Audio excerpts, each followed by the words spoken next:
Hi everyone, welcome to back benchers physics. मैं हूं Shivangi. I hope आप सब बहुत अच्छे होंगे। ओके, सो आज हम करने वाले हैं NCERT line by line of chapter number 7 which is alternating current.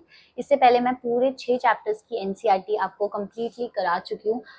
यहाँ पे प्लेलिस्ट में जाओगे अगर तो आप यहाँ पे एनसीईआरटी लाइन बाय लाइन देखना, तो यहाँ 7 वीडियोज हैं। ठीक है, तो मैंने आपको बहुत अच्छे से word by word I would say कि एनसीईआरटी कराई है। उसके बाद सॉल्यूशंस भी हैं, ठीक है, डिफरेंट चैप्टर्स के थ्योरी लेक्चर्स भी हैं। तो आज हम करने वाले हैं ऑल्टरनेटिंग करंट। बहुत इंपॉर्टेंट चैप्टर है, बहुत हाई वेटेज का आता है आपके पेपर में। ठीक है, इसकी derivation, series, LCR circuit, resonance, transformers, इसमें बहुत इंपॉर्टेंट टॉपिक है। तो वो सब देखेंगे हम आपके एनसीईआरटी में कैसे डिफाइन करा गया है उस चीज को। थोड़ी कंफ्यूजिंग लैंग्वेज होती है एनसीईआरटी की, आई नो, इसीलिए मैं आपको लाइन बाय लाइन पहले वो कंप्लीट करा रही हूँ।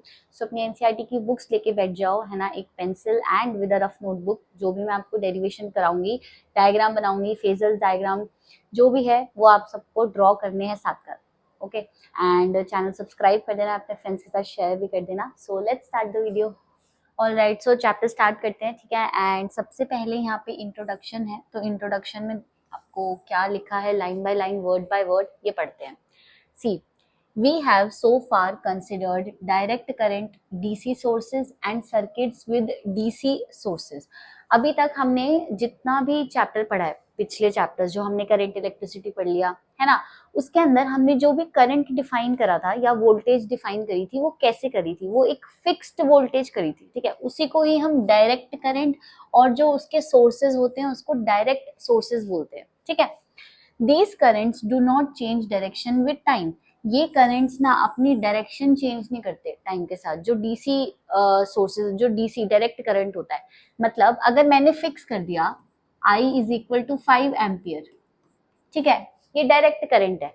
5 एम्पियर अगर मैंने फिक्स कर दिया तो जब तक मैं उसको चेंज नहीं करूंगी तो टाइम के साथ उसकी वैल्यू 5 एम्पियर ही रहेगी। ना तो उसकी वैल्यू चेंज हो रही है, उसका मैग्नीट्यूड चेंज हो रहा है, ना ही उसकी डायरेक्शन चेंज हो रही है। अगर वो एक रास्ते पे फ्लो कर रहा था तो उसी रास्ते से ही फ्लो करेगा जब तक मैं उसको खुद से चेंज नहीं करूंगी। ठीक है, तो ये होते हैं direct current. But voltages and currents that vary with time are very common. But हम क्या करते हैं, मोस्टली आजकल डिवाइसेस में हम वो वोल्टेजेस और करंट यूज करते हैं जो टाइम के साथ चेंज हो रहे होते हैं। Alright, the electric mains supply in our homes and offices is a voltage that varies like a sine function with time। हम वही मैं बता रही हूँ, जो हम यूज करते हैं आजकल वो ऐसी साइन या कॉस का क्या होते हैं, फंक्शन होती है वोल्टेजेस और जो करंट्स हम यूज करते हैं। ठीक है, such voltage is called alternating voltage. नाम में ही दिख रहा है, ये देखो, ऑल्टरनेटिंग। ऑल्टरनेटिंग मतलब जो चेंज हो रही है टाइम के साथ, ऑल्टर हो रही है, चेंज हो रही है। ठीक है, और उसको हम शॉर्ट में क्या कहते हैं, एसी वोल्टेज। मतलब डायरेक्ट सोर्स क्या होगा, जिसकी वैल्यू टाइम के साथ चेंज नहीं हो रही, value as well as direction. ठीक है, और ऑल्टरनेटिंग वोल्टेज या एसी वोल्टेज क्या होता है, जिसकी वैल्यू एंड डायरेक्शन टाइम के साथ क्या हो रहा होता है, चेंज हो रहा होता है। एंड वो किसी साइन या कॉस का एक फंक्शन होता है। अभी कैसे होता है, क्या होता है, वो तो हमें पूरे चैप्टर में पढ़ना ही है, right. And the current driven by it in a circuit is called alternating current, जो हमारे चैप्टर का नाम है, राइट। तो ऑल्टरनेटिंग करंट का यही मतलब है कि जो करंट टाइम के साथ चेंज हो रहा है, ऑल्टर हो रहा है, उसको हम शॉर्ट में एसी करंट भी कहते हैं। ठीक है, today most of the electrical devices we use require AC voltage. अब मतलब अब हम जो भी डिवाइस यूज करते हैं जनरली सबके सब में एसी वोल्टेज ही रिक्वायर्ड होती है, मतलब ऑल्टरनेटिंग वोल्टेज ही रिक्वायर्ड होती है। This is mainly because most of the electrical energy sold by power companies is transmitted and distributed as alternating current। The main reason for preferring use of AC voltage over DC is that AC voltages can be easily and efficiently converted from one voltage to other by means of transformers। तो अभी ना इसी chapter में last topic है हमारा transformers. Transformers के बारे में पढ़ेंगे हम कि कैसे ट्रांसफॉर्मर जो है ना हमारी मतलब जैसा कन्वीनियंस की वोल्टेज हमको चाहिए वैसी वोल्टेज हमको दे देंगे। तो एसी वोल्टेज का एक मतलब जो है अपर हैंड ये है डीसी वोल्टेज से कि उसकी तो वैल्यू फिक्स हो गई डीसी वाले की, तो राइट। बट एसी वोल्टेज में क्या होता है कि हम अपने कन्वीनियंस के अकॉर्डिंग उसकी वैल्यू को क्या रख सकते हैं, जितनी वोल्टेज चाहिए उतनी ही हमें मिल जाएगी। ठीक है, जो कि कौन हेल्प करता है, ट्रांसफॉर्मर हेल्प करता है वो वोल्टेज को अचीव करने में। Okay, further electrical energy can also be transmitted economically over long distances, AC circuits exhibit characteristics which are exploited in many devices of daily use. For example, whenever we tune our radio to a favorite station, we are taking advantage of a special property of the AC circuits, one of many that you will study in this chapter. तुम देखो, जब आप गाड़ी में जा रहे होते हो तो आप क्या करते हो कि अपना चैनल चेंज करते हो, है ना, रेडियो चैनल, तो वो भी इसी की ही हेल्प से होता है, मतलब ऑल्टरनेटिंग वोल्टेज उसमें एक प्रॉपर्टी है उसकी, ठीक है, कैसे होता है ट्यूनिंग जो होती है वो हम आगे पढ़ेंगे इस चैप्टर में। सो अभी यही है इंट्रोडक्शन में कि ऑल्टरनेटिंग वोल्टेज और ऑल्टरनेटिंग करंट पे ही हमको क्या करना है इस चैप्टर में ध्यान देना है, और उसकी ही प्रॉपर्टीज पढ़नी है, उससे जो भी और चीजें बनती जाती हैं आगे वो पढ़नी है हम, ठीक है। बहुत इंटरेस्टिंग चैप्टर है, बहुत मजा आने वाला है। ओके, सो सबसे पहला टॉपिक उसके बाद है AC voltage applied to a resistor. AC voltage अब हम एक रेजिस्टर को देते हैं, कैसे देते हैं रेजिस्टर को, ध्यान से देखो आप। ये सबसे पहले ना ये डायग्राम देखो, यहाँ पे डायग्राम होगा आपकी बुक्स में। अच्छा, एक बात और मैं आपको बता दूं, पहले यहाँ पे इन्होंने कुछ ऐसा कुछ डिफाइन नहीं किया है। सबसे पहले जो भी ऑल्टरनेटिंग वोल्टेज होती है ना, ऑल्टरनेटिंग सोर्स, उसको हम ऐसे रिप्रेजेंट करते हैं, एक सर्कल बना के और एक ये ऐसे वेव टाइप, ठीक है। वो यही डिफाइन करता है कि वो टाइम के साथ चेंज हो रही है। ओके, तो ये जब भी ऐसा सिंबल दिख जाए तो वो सिंबल किसका होगा, ऑल्टरनेटिंग सोर्स जो होता है उसका सिंबल होगा, एसी वोल्टेज का सिंबल होगा, समझ गए। अब उसकी वैल्यू कैसे लिखते हैं, तो आपको भी बताया कि वो ना साइन का फंक्शन हम कंसिडर करते हैं। तो साइन का फंक्शन कैसे कंसिडर करते हैं, जैसे देखो हम लिख रहे हैं v is equal to V M sine, यहाँ पे लिखा है इन्होंने ओमेगा टी। इसको इसका मतलब समझाती हूँ सबसे पहले मैं आपको। हम साइन का ग्राफ बनाते हैं, साइन का ग्राफ कैसा होता है, ऐसा होता है। साइन का ग्राफ बना रही हूँ मैं टाइम के साथ, लाइक दिस, ऐसा होता है, ठीक है। तो यहाँ पे कौन सी चीज क्या है वो मैं बताती हूँ। ये मैं v और t का ग्राफ बना रही हूँ, राइट। तो यहाँ पे बेटा सबसे पहले वीएम क्या होता है, मैक्सिमम वोल्टेज, मतलब जो ये साइन ग्राफ है ना इसकी मैक्सिमम वैल्यू होगा, जो इसका एम्पलीट्यूड होगा वो होगा वीएम। तो ये हो गई इसकी मैक्सिमम वैल्यू, राइट। तो ये होता है हमारा वीएम। तो साइन, इसको रीड कैसे करेंगे, मतलब ग्राफ को मैं आपको ये समझा रही हूँ कि साइन जो ग्राफ है ना उसका मैक्सिमम जो वैल्यू होती है वो होगी वीएम, वो उसका एम्पलीट्यूड कहलाएगा, ठीक है। एम्पलीट्यूड बोलो या मैक्सिमम वैल्यू बोलो, तो ये हो गया वीएम, ठीक है। नेक्स्ट इज एक चीज होती है टाइम पीरियड। टाइम पीरियड का मतलब क्या होता है कि एक मतलब रेवोल्यूशन, एक या फिर ऐसा बोलो कि एक वेव आने में उसको कितना टाइम लगा। तो यहाँ से अगर वेव स्टार्ट हुई तो यहाँ से ऐसे जाके इस पॉइंट पर आने में जितना टाइम उसको लग गया है ना, वो होता है हमारा टाइम पीरियड। तो उसको कैपिटल टी से हम क्या करते हैं, डिनोट करते हैं। तो कैपिटल टी होता है हमारा टाइम पीरियड, मतलब एक वेव को बनने में कितना टाइम लग रहा है वो होता है टाइम पीरियड। दूसरी चीज होती है फ्रीक्वेंसी। फ्रीक्वेंसी क्या होती है, फ्रीक्वेंसी होती है एक सेकंड में कितनी वेव्स बन रही हैं, ठीक है। तो टाइम पीरियड और फ्रीक्वेंसी में ये डिफरेंस होता है। टाइम पीरियड क्या होता है, total time taken by the wave to complete one revolution, मतलब एक वेव को पूरा ऐसे कंप्लीट होने में जितना टाइम लग रहा है वो टाइम पीरियड है। फ्रीक्वेंसी क्या होगी, फ्रीक्वेंसी का मतलब होता है कि एक सेकंड में कितनी वेव्स जो है बन रही है, that is frequency. And frequency को हम कैसे डिनोट करते हैं, न्यू से, ऑलराइट। एंड इसका रिलेशन क्या होता है, फ्रीक्वेंसी होती है 1 टाइम पीरियड, ये फॉर्मूला होता है। ओके, सो यहाँ पे जो ये ओमेगा लिखा है ना, ओमेगा होता है एंगुलर फ्रीक्वेंसी, ओमेगा होता है एंगुलर फ्रीक्वेंसी, और एंगुलर फ्रीक्वेंसी का फॉर्मूला होता है omega is equal to 2 pi into frequency, ठीक है। तो एक तो ये फॉर्मूला होता है, या फिर इसको ऐसे भी लिख सकते हैं 2 पाई अपॉन टी। तो ये दो फॉर्मूलाज होते हैं हमारे एंगुलर फ्रीक्वेंसी के। तो आपको ये समझ आया कि ये जो v है, और अच्छा ये t क्या है, ये वाला t, ये t है रैंडम टाइम, मतलब जिसपे हमको उसकी वोल्टेज कैलकुलेट करनी है, ठीक है। तो ये जो होता है ना ये फिक्स है, राइट।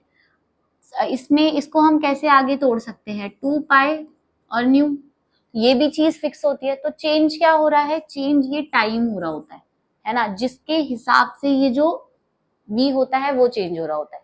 ठीक है। तो यहाँ पे आपको सारी टर्म्स क्लियर है। तो जो भी हम वोल्टेज मतलब लिख रही हूँ मैं ऑल्टरनेटिंग वोल्टेज, उसका फॉर्मूला क्या होगा, Vm sin ओमेगा टी। तो इन्होंने यहाँ पे मतलब एनसीईआरटी में सीधा फॉर्मूला लिखा है। फिर मैंने आपको ये सारा चीज बता दिया कि ये फॉर्मूला मतलब इसमें हर टर्म का मतलब क्या होता है, ठीक है। क्योंकि हमको साइन उससे हमें क्या करना है, डिनोट करना है। कई बुक्स में आप देखोगे कि इसको कॉज भी लिख रखा होता है यहाँ पे, तो that is also correct. Okay, तो ये बुक पे डिपेंड करता है, तो हम साइन की नोटेशन लेके ही चलेंगे, समझ गए। ओके, तो सबसे पहले ये फिगर देखो। इस फिगर में हम कर क्या रहे हैं, इस फिगर में हम एसी वोल्टेज को एक रेजिस्टर के साथ कनेक्ट कर रहे हैं, ठीक है। दिख रहा है आपको, ये एसी वोल्टेज है और ये क्या है, रेजिस्टर, जिसकी रेजिस्टेंस है आर, तो उसके साथ सीरीज में कनेक्टेड है।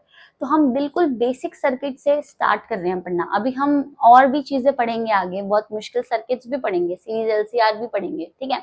पर बिल्कुल बेसिक से स्टार्ट कर रहे हैं ताकि आपको पता हो कि कैसे डील करना है, कैसे हैंडल करना है ऑल्टरनेटिंग वोल्टेज को, ठीक है। और उससे करंट कैसे निकालना है, उसके फेजर्स बनेंगे आगे, तो आराम आराम से समझना सब कुछ। Alright, so let's start. यहाँ पे क्या है, so figure 7.1 shows a resistor connected to a source E। यहाँ पे ना इसको E से बताया है, ठीक है, कि सोर्स है E ऑफ एसी वोल्टेज, मतलब जो भी हम ऑल्टरनेटिंग वोल्टेज होगी उसको ऐसे ही डिनोट करने वाले हैं, ठीक है। The symbol for an AC source in a circuit, ये है सिंबल, मैं आपको बता चुकी हूँ ऐसा सिंबल होगा। We consider a source which produces sinusoidally varying potential difference across its terminals, मतलब या तो साइन वेव से या फिर मतलब कॉज वेव से हम उसको डिनोट करेंगे, बट यहाँ पे उसको साइन उससे हमने डिनोट किया हुआ है। Varying potential difference across its terminals, let this potential difference also called an AC voltage. अच्छा, तो अब it is given by this, है ना, V is equal to Vm sin omega t, where Vm is the amplitude of the oscillating potential। ये भी मैं आपको बता चुकी हूँ कि Vm हमारा एम्पलीट्यूड होता है, एंड ओमेगा क्या होती है, एंगुलर फ्रीक्वेंसी, सब एक्सप्लेन कर दिया यहाँ पे, तो इसकी कोई जरूरत नहीं है अभी। तो ये डायग्राम है, ध्यान से देखो, देख लिया डायग्राम। हमने एक ऑल्टरनेटिंग सोर्स लगाया है एक रेजिस्टर के साथ जिसकी रेजिस्टेंस आर है, ठीक है। To find the value of current through the resistor. अब हम हर केस में क्या करेंगे, हमें एक सर्किट दिया होगा, हमें ऑल्टरनेटिंग सोर्स दिया होगा और हमें उसमें से करंट निकालना है, ठीक है। जितने भी डायग्राम हम आगे पढ़ने वाले हैं ना, हम यही बेसिक यही चीज करने वाले हैं कि जो भी हमको सर्किट दिया होगा उसका हमको करंट निकालना है, और फिर हमें ई जो हमारा ऑल्टरनेटिंग सोर्स है और जो ऑल्टरनेटिंग करंट है जो हमारा कैलकुलेट होके आया है, उनमें फेज डिफरेंस देखना है कि क्या आता है, ठीक है। तो अभी हम यही करने वाले हैं यहाँ पे भी। To find the value of current through the resistor we apply Kirchhoff's, हम यहाँ पे केवीएल लगाने वाले हैं, ठीक है। इसमें तो उसकी खास जरूरत है नहीं क्योंकि यहाँ पे सिर्फ एक रेजिस्टर ही है। तो आप सिंपल क्या कर सकते हो कि जो हमारा ओम्स लॉ होता है वो यही कहता है ना कि V is equal to I R. तो अगर यहाँ पे I करंट जो है इसमें फ्लो कर रहा है सर्किट में, तो यहाँ पे V की वैल्यू पुट कर दो। So Vm sine omega T is equal to I R, ठीक है बेटा, R को यहाँ नीचे ले जाओ। So Vm upon R sine omega T is equal to I। Done, तो यही लिख रखा है यहाँ पे डिवाइड करके। अब यहाँ पे इसको भी हम कुछ डिनोट कर देते हैं। देखो Vm भी कांस्टेंट है और R भी कांस्टेंट है। Vm तो एम्पलीट्यूड हो गया ना, और R रेजिस्टेंस की वैल्यू है, तो दोनों चीज कांस्टेंट है, तो डिवाइड करके भी तो कांस्टेंट ही आएगा, right.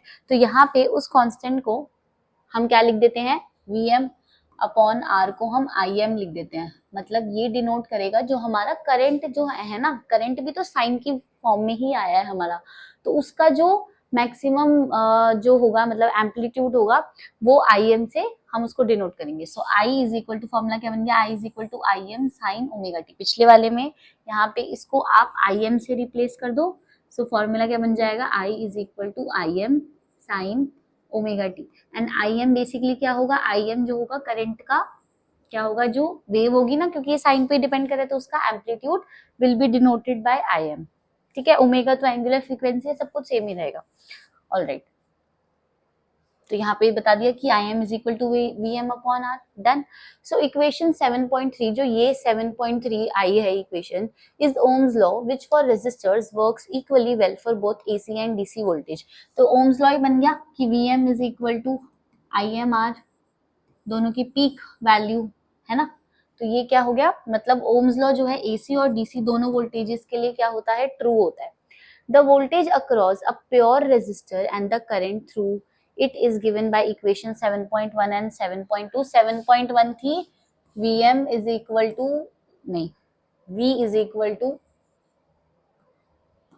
Vm sine omega t, ये थी 7.1। और जो 7.2 आई है वो क्या आई है, Im साइन ओमेगा टी, ठीक है। आर द, अच्छा अब हम क्या करते हैं, इसको प्लॉट करते हैं। यहाँ पे एक डायग्राम है, यहाँ तक हमने रीड कर लिया ना, प्लॉटिंग तक, तो पहले प्लॉट करते हैं फिर देखते हैं।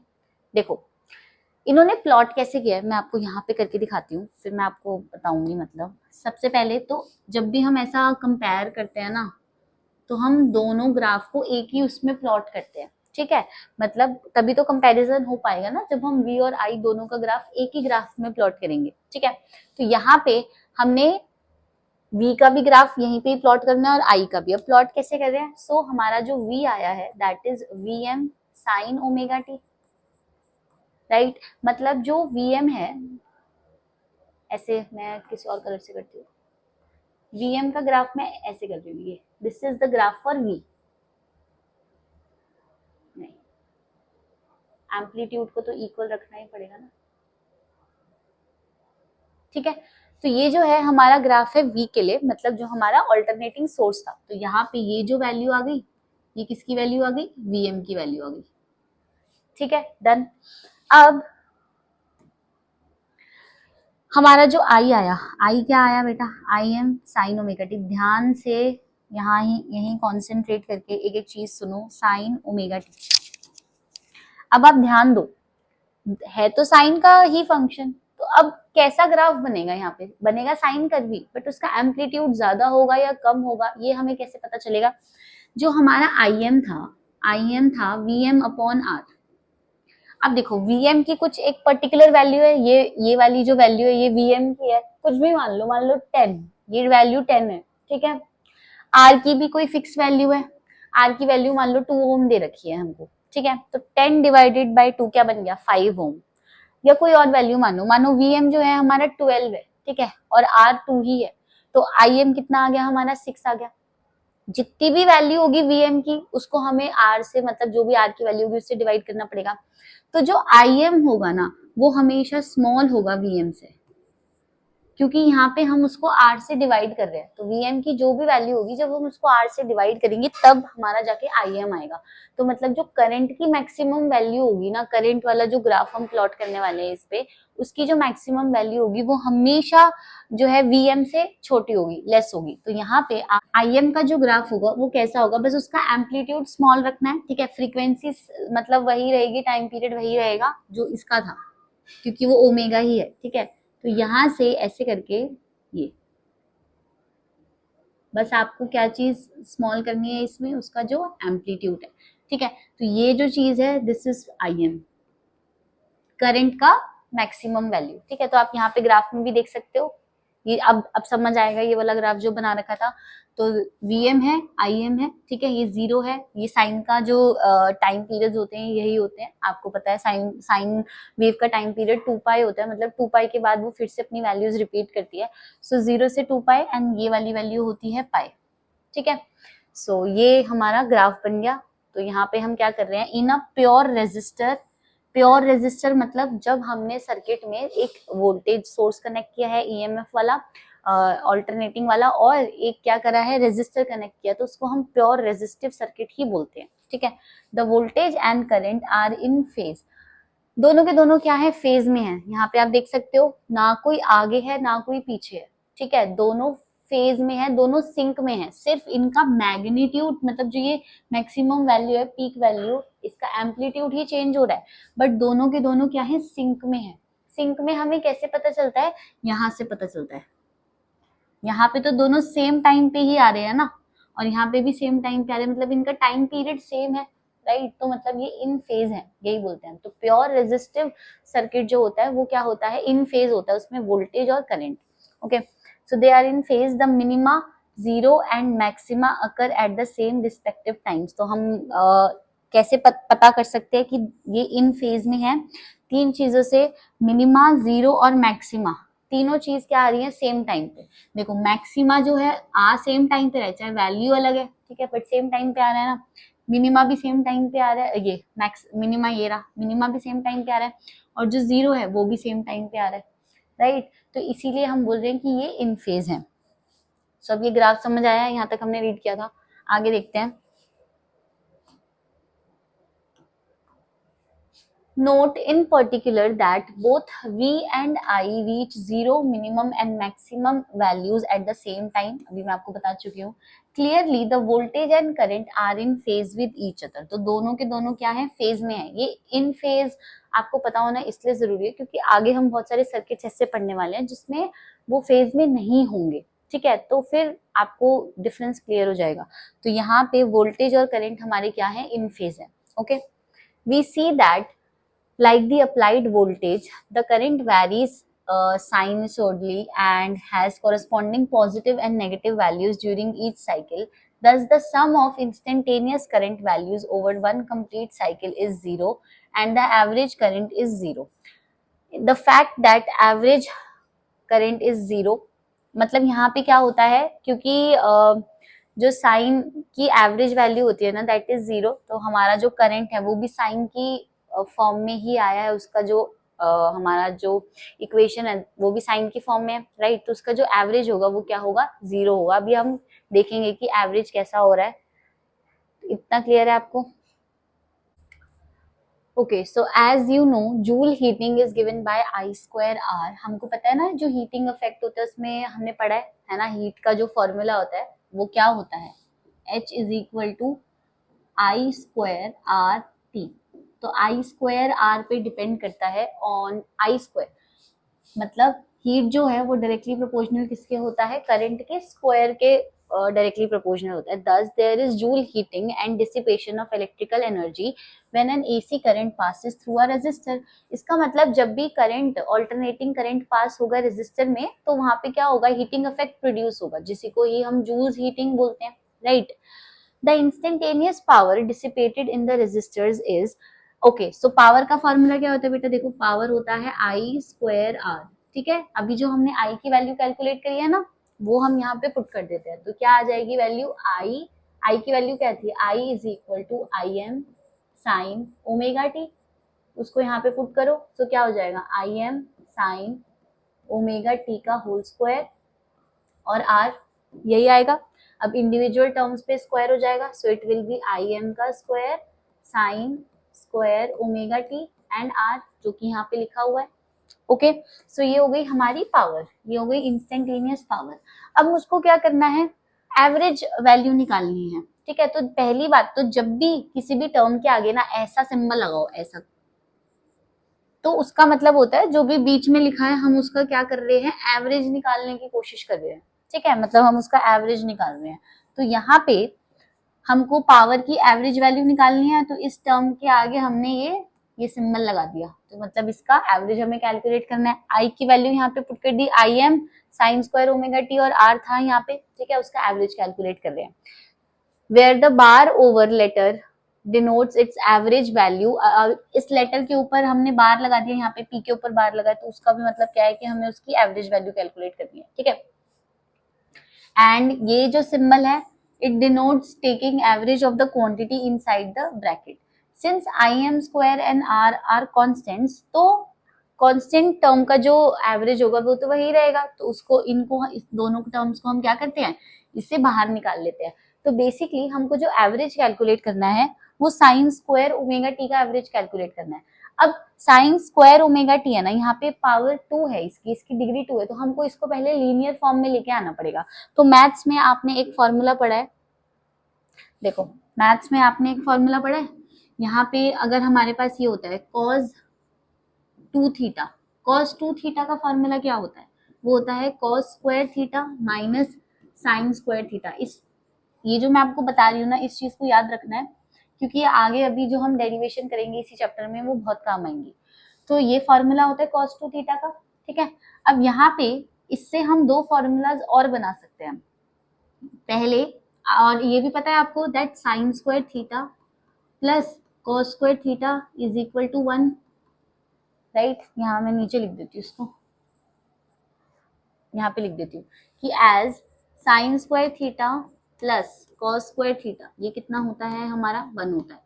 तो यहाँ से अगर मुझे कॉस स्क्वायर थीटा की वैल्यू निकालनी है, कॉस स्क्वायर थीटा कितना हो जाएगा 1 minus sine square theta, right. तो उसको यहाँ पे पुट करो। So cos 2 theta is equal to, यहाँ पे पुट करते हैं 1 माइनस साइन स्क्वायर थीटा, और यहाँ पे minus sine square theta already present है, तो ये cos 2 थीटा कितना बन गया 1 minus 2 sine square theta.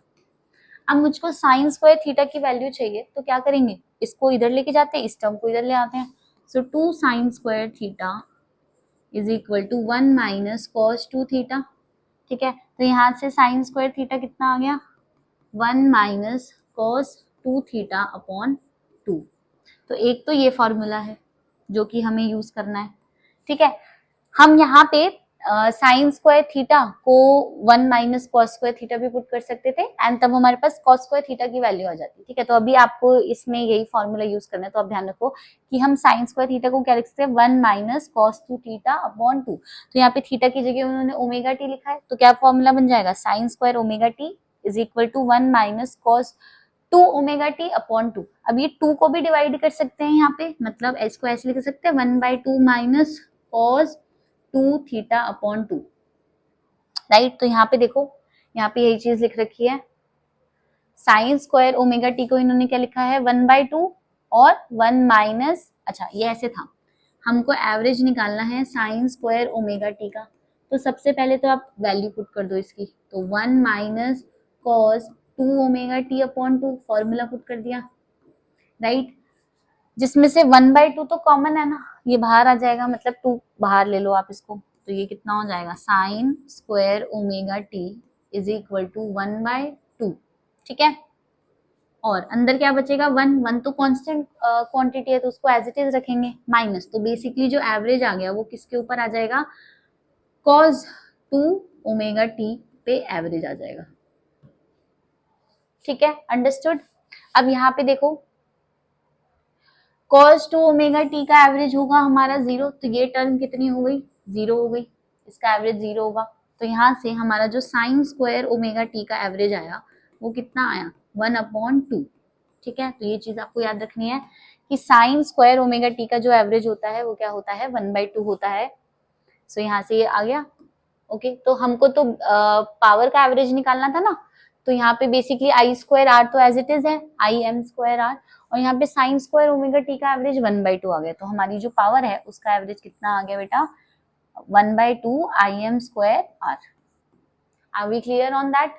Okay, आगे चलते हैं। ये चीज मतलब मैथमेटिकल इसमें जो है ना पोर्शन थोड़ा सा ज्यादा है और यूनिक है, तो आपको ध्यान रखना पड़ेगा, ओके। ये भी चीज आप ध्यान रख लेना, नोट कर लेना। So to express an AC power in the same form as DC power, P is equal to I square R, a special value of current is defined and used. It is called the root mean square or effective current and is denoted by I, RMS और I. अब हम एक current define करते हैं, अभी हमने alternating current define करा, ठीक है। हम एक करंट डिफाइन कर रहे हैं जिसका नाम है root mean square value of current. अब इसका मतलब क्या होता है, इसको टुकड़ों में समझते हैं। देखो, सबसे पहले जो भी करंट की वैल्यूज गिवन होगी उसका स्क्वायर करेंगे, ठीक है। फिर उसका मीन निकालेंगे, मतलब उल्टा चलते हैं इस वाली टर्म में हम। फिर हम उसका मीन निकालते हैं, मीन मतलब एवरेज निकालते हैं, ठीक है। और फिर जो स्क्वायर करके मीन निकाला और जो वैल्यू आई उसका क्या लेते हैं रूट, तो हमारा बनता है रूट मीन स्क्वायर वैल्यू, ठीक है। तो इसको हम आई आर एम एस से भी क्या करते हैं डिनोट करते हैं, ओके। तो इसका ग्राफ बनाया है यहाँ पे देखो, पर हम डिफाइन कैसे करते हैं, जो हमारी आई आर एम एस होती है ना, आई आर एम एस वो होता है हमारा आई एम अपॉन √2, ये पूरी की पूरी डेरिवेशन है।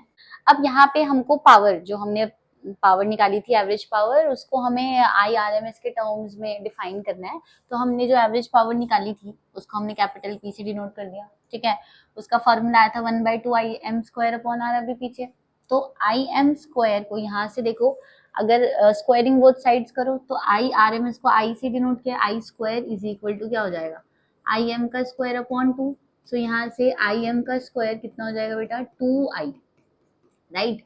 तो यहाँ पे हमने क्या कर दिया, अच्छा यहाँ पे 1/2 था ना, तो इसमें 1/2, अच्छा यहाँ स्क्वायर भी आएगा और यहाँ कितना हो जाएगा 2i स्क्वायर और यहाँ r, तो कैंसिल होके क्या बन गया i स्क्वायर r, जो कि बेसिकली फॉर्मूला ही होता है पावर का, p is equal to I square r, right. Similarly we define the RMS voltage, तो अगर हमने आरएमएस करंट निकाल लिया तो हम वोल्टेज को पीछे क्यों रहने दे। आरएमएस वोल्टेज का भी बिल्कुल सेम डेरिवेशन है, बिल्कुल सेम फॉर्मूला आता है, ठीक है। वी जो आरएमएस होता है, वी आरएमएस इन्होंने यहाँ पे कैपिटल वी से डिनोट किया is equal to V M upon √2, peak value से हमको √2 से डिवाइड करना है, ठीक है। और √2 की वैल्यू होती है 1/√2 की वैल्यू कितनी होती है 0.707 वीएम, ऑलराइट। फ्रॉम इक्वेशन 7.3, अच्छा पीछे हमने एम्पलीट्यूड के बीच में रिलेशन निकाला था ना, Vm is equal to I M R, अगर आपको याद हो Vm is equal to I M R, जब हमने आई एम को Vm अपॉन आर लेट किया था, राइट, सबसे पहले। सो यहाँ पे हम क्या करते हैं, दोनों जगह √2 से डिवाइड कर देते हैं। So Vm upon √2 is equal to I M upon √2 and into में आर, ठीक है। Vm अपॉन √2 और Im अपॉन √2 को मैं क्या लिख सकती हूँ, वी आर एम एस जो कि V है is equal to I R M S जो कि I है और R, बन गया ओम्स लॉ, ठीक है। सो यहाँ पे ये चीज आपको बहुत अच्छे से क्लियर होनी चाहिए, done. Equation 7.9 gives the relation between AC current and AC voltage and is similar to that in the DC case. Equation 7.9 मतलब यही वाली equation जो लास्ट में आई है हमारी, V is equal to IR।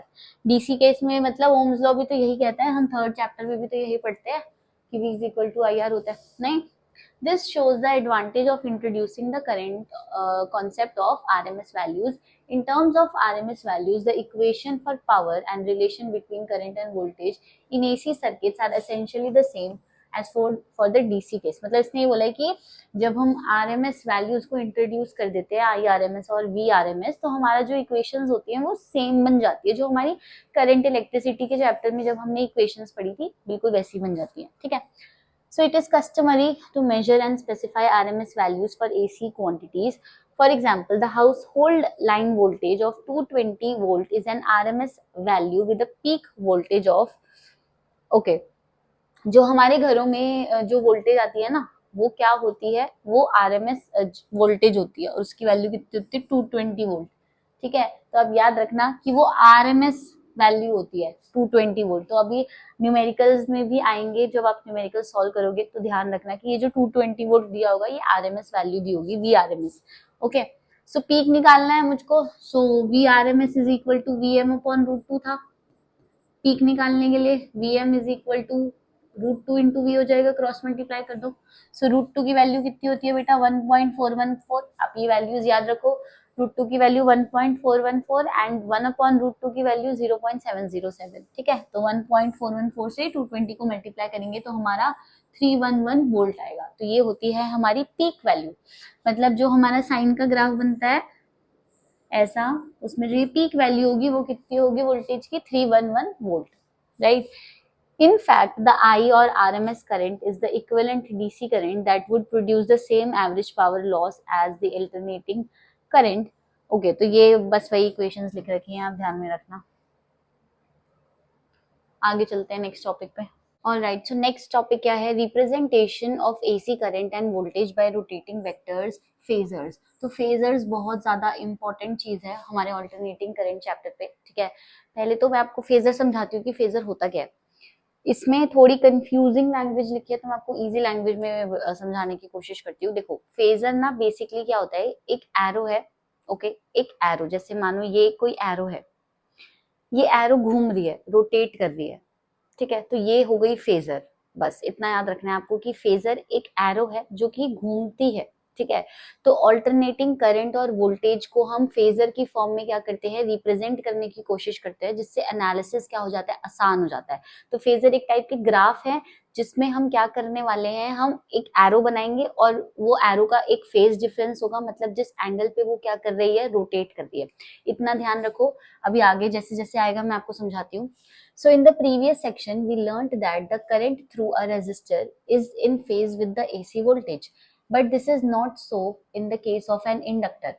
अभी हमने लास्ट टॉपिक क्या पढ़ा, हमने रेजिस्टर पढ़ा, ठीक है, जिसमें हमने एक ऑल्टरनेटिंग वोल्टेज को एक रेजिस्टर के साथ कनेक्ट किया था। तो हमने ये देखा था कि जो हमारा वोल्टेज है और जो हमारा करंट है दोनों फेज में आ रहे हैं, मतलब उनमें कोई फेज डिफरेंस नहीं है, उनका मैक्सिमा, मिनिमा और जीरो बिल्कुल अलाइन कर रहा है, ठीक है। बट अभी आगे हम नेक्स्ट टॉपिक में दो और क्या पढ़ेंगे, एक इंडक्टर के बारे में पढ़ेंगे, एक कैपेसिटर के बारे में पढ़ेंगे। तो उसमें हम देखेंगे कि ये फेज में नहीं आते, ठीक है, इन फेज नहीं आते। किसी में करंट आगे जाता है, करंट लीड कर रहा होता है, किसी में वोल्टेज लीड कर रही होती है। ओके, ये पूरी डेरिवेशन भी है आगे, तो वो मैं आपको डेराइव करके दिखाऊंगी। बट मैं आपको बस ये समझाती हूँ कि हम फेजर्स को रिप्रेजेंट कैसे करते हैं, मतलब उनको बनाते कैसे है। देखो, आपको क्या करना है, फेजर है हमारे पास एक एरो, ओके, उस एरो की लेंथ जो होती है ना, वो बताती है कि उसका एम्पलीट्यूड क्या है। मानो मैंने जो हमारा ऑल्टरनेटिंग वोल्टेज है उसका फेजर बनाया, ऐसे करके ये बना, एक एरो बन गई, राइट। अब अगर मैं उसको कोऑर्डिनेट एक्सिस ऐसे बना दूंगी एक्सिस पे, ठीक है, तो ये क्या बन गया हमारा, ये हमारा फेज बन गया। अगर वो ओमेगा टी उससे रोटेट कर रहा है, ठीक है, फेज से रोटेट कर रहा है। अब यहाँ पे जो इसकी लेंथ होगी ना, लेंथ वो क्या होगी, यहाँ पे ये लेंथ होगी, तो ये इसका एम्पलीट्यूड होगा, जो मतलब पीक वैल्यू है हमारी वोल्टेज की। जैसे अगर मैं ये लिख रही हूँ V is equal to V M sine omega t, तो जो ये वी एम है ना, ये इसको डिनोट करेगा। ओके, अब अगर यहाँ पे जब मैंने सिर्फ प्योर रेजिस्टर का केस लिया था, प्योर रेजिस्टर में जब मतलब प्योर रेजिस्टर का मतलब क्या है, जब हमारे सोर्स के साथ क्या कनेक्टेड था, सिर्फ एक रेजिस्टर कनेक्टेड था जिसकी रेजिस्टेंस आर थी, जो हमने पिछले टॉपिक में देखा। तो इसमें जो हमारा करंट आया था वो ये आया था, sign omega T, right. But यहाँ पे जो हमारा आई एम था वो स्मॉल था वी एम से। अब यहाँ पे अगर कोई भी दोनों के बीच में कोई फेज डिफरेंस नहीं है, तो जो वोल्टेज का फेजर होगा और जो आई का फेजर होगा वो क्या करेंगे, ओवरलैप करेंगे, क्योंकि उनमें कोई भी फेज डिफरेंस नहीं है। तो यहाँ पे अगर मुझे आई का फेजर बनाना होगा, तो आई का फेजर भी बेसिकली एक एरो होगी और आई एम जो होगा वो उसकी पीक वैल्यू होगी। सो यहाँ पे ये मैं इसको ऐसे बना सकती हूँ, आई का फेजर, और ये जो वैल्यू हो जाएगी ये क्या हो जाएगी, आई एम, राइट। तो अगर वो दोनों ओवरलैप कर रहे हैं तो इसका मतलब है कि दोनों में कोई फेज नहीं है। अभी हम आगे इंडक्टर और कैपेसिटर भी पढ़ेंगे। तो अगर मान लो कि हमारा वोल्टेज लीड कर रहा है, मतलब वोल्टेज आगे चल रहा है, तो उसका फेजर कैसे बनेगा, कैसे भी नहीं बनेगा, ऐसे ही बनेगा कि पहले हम वोल्टेज बनाएंगे, है ना, पहले सबसे पहले वोल्टेज बनाते हैं क्योंकि हम वो इनिशियली लेके चल रहे हैं, ठीक है। अगर मान लो कि हमारा करंट लीड कर रहा है तो ये वोल्टेज का फेजर है, राइट, और करंट लीड कर रहा है तो करंट का फेजर थोड़ा आगे बना दो, बस ये हो गया। अब जितने फेज से लीड कर रहा है वो ये हो गया फेज फाइव, डन। सो यहाँ पे अब अगर ऐसा केस आ गया जिसके अंदर करंट जो है वो लैग कर रहा है और हमारा वोल्टेज लीड कर रहा है, तो यहाँ पे ये वोल्टेज है ना। अब अगर करंट लैग कर रहा है तो मतलब उसको थोड़ा पीछे बना दो ऐसे करके, आई, ओके। तो ये सब चीजें हम आगे पढ़ने वाले हैं। तो अभी बेसिकली आपको बस इतना पता होना चाहिए कि फेजर जैसे दिखने में बहुत मुश्किल लगते हैं, बट बिल्कुल मुश्किल नहीं होते, ठीक है, बहुत आसान होते हैं। और आपको तो सिर्फ 3-4 टॉपिक्स का ही फेजर डायग्राम लर्न करना है, तो ये बहुत इजी है, इसे घबराने की जरूरत नहीं है। ओके, सो यहाँ पे हम रीड करते हैं इसमें क्या लिखा है एनसीईआरटी में। Okay, but this is not so in the case of an inductor. तो अभी आगे हम दो चीजें पढ़ने वाले हैं। अभी आगे हम इंडक्टर के बारे में पढ़ने वाले हैं एंड कैपेसिटर के बारे में पढ़ने वाले हैं, ठीक है। सो इंडक्टर और कैपेसिटर में ऐसा नहीं होता, उसमें वोल्टेज और करंट जो होते हैं वो इन फेज नहीं होते, वो आउट ऑफ द फेज होते हैं। अ कैपेसिटर और a combination of these circuit elements, combination का मतलब ये है, हम एक और टॉपिक पढ़ने वाले हैं जिसका नाम है series LCR circuit, series LCR circuit, ठीक है। तो उसके अंदर भी ऐसे नहीं होता, उसका भी फेजर आपको लर्न करना है। तो बेसिकली आपको 4 फेजर डायग्राम लर्न करने हैं, प्योर रेजिस्टिव सर्किट का, प्योर कैपेसिटिव, प्योर इंडक्टिव और सीरीज एलसीआर। तो 4 फेजर डायग्राम आपको लर्न करने पड़ेंगे, लर्न भी नहीं, मतलब बस समझने हैं, और अगर आपको बहुत अच्छे से समझ आ गए तो आप ड्रॉ कर पाओगे। Okay, in order to show phase relationship between voltage and current in AC circuit we use the notion of phasors. अगर हमको ऑल्टरनेटिंग वोल्टेज और करंट के बीच में क्या दिखाना होता है, फेज रिलेशनशिप। मतलब हम फेजर्स से यही रिप्रेजेंट करते हैं कि उनके बीच में फेज क्या है, बिल्कुल देख के हम बता सकते हैं कि करंट और वोल्टेज के बीच में फेज क्या है, इसीलिए उसका नाम पड़ा phasors. Okay, the analysis of an AC circuit is facilitated by the use of phasor diagram. A phasor, यहाँ पे देखो ये क्या होता है, a phasor is a vector which rotates about the origin with angular speed omega as shown in the figure. तो phasor की definition है यहाँ पे, फेजर एक वेक्टर होता है, मतलब एरो, एरो के पास मैग्नीट्यूड और डायरेक्शन दोनों होते हैं। ओके, सो फेजर एक वेक्टर होता है जो कि रोटेट करता है, मतलब घूमता है, उसकी डायरेक्शन चेंज हो रही है about the origin with angular speed omega. So omega angular speed से वो क्या करता है, रोटेट करता है। यहाँ पे आप डायग्राम देख सकते हो, ये इन्होंने प्योर रेजिस्टिव सर्किट का डायग्राम बनाया, ये वाला मैं आपको पीछे समझा चुकी हूँ। ये वो वाला डायग्राम था जिसमें हमने पहले ये बनाया V के लिए कर्व, फिर I के लिए कर्व बनाया, देख रहे हो आप यहाँ पे इन फेज है, राइट, बट इसकी जो मैक्सिमम वैल्यूज हैं वो अलग है, बाकी सब चीज मिनिमा भी सेम उस पे आ रहा है, जीरो भी, और मैक्सिमा भी सेम पॉइंट पे आ रहा है ना। अब इसका फेजर ऐसे बनेगा, अब इसका फेजर कैसे बन रहा है, यहाँ पे ये V है, ठीक है, V हमने पहले बना दिया, तो ये इसकी मैक्सिमम एम्पलीट्यूड आ गया यहाँ पे। उसके बाद हमने क्या बनाया, यहाँ पे I बनाया, ये दूसरे एरो से रिप्रेजेंट कर दिया, ठीक है, क्योंकि दोनों फेज में है तो कोई आगे पीछे नहीं होगा, ओवरलैप करेंगे। और ये क्या है, ओमेगा एंगुलर स्पीड से घूम रहे हैं, और T1, तो ये इनका क्या हो गया, एंगल, जिस एंगल से ये घूम रहे हैं, ठीक है। अब आपको पता है अगर एक वेक्टर क्वांटिटी होती है, मानो ये वेक्टर क्वांटिटी है ए वेक्टर, और ये एंगल थीटा है अगर यहाँ, तो इधर वाला कंपोनेंट क्या बन जाता है, ए कॉस थीटा, और जो इधर वाला होता है वो क्या बन जाता है, ए साइन थीटा, ऐसे बन जाते हैं। तो अब यहाँ पे देखो ये V और I दोनों वेक्टर हैं, वेक्टर से ही रिप्रेजेंट कर रहे हैं हम इसको। सो यहाँ पे जो ये चीज होगी, ये इसकी मैक्सिमम क्वांटिटी, ये वाली चीज, ये क्या बन जाएगी, आई एम साइन ओमेगा T1, ठीक है, उसका साइन कॉम्पोनेंट आएगा ना, और यहाँ पे ये वोल्टेज है, ये है, इसकी क्या हो जाएगी, VM sine omega T1। Okay, so यहाँ पे ये आपको दोनों चीज याद रखनी है। तो ये प्योर रेजिस्टिव के लिए है, प्योर रेजिस्टिव के लिए है ये वाला phasor diagram, pure resistive circuit के लिए। Okay, the vertical components of phasors V and I represent the sign varying quantities V and I. The magnitude of the phasors V vector and I vector represent the amplitudes or the peak values Vm and Im। ये जो यहाँ पे ये जो maximum ये value है ना, ये इसकी पीक वैल्यू है। ओके, तो उसकी लेंथ जो होती है वो एम्पलीट्यूड को ही डिनोट करती है, जो भी फेजर की लेंथ होती है। Done.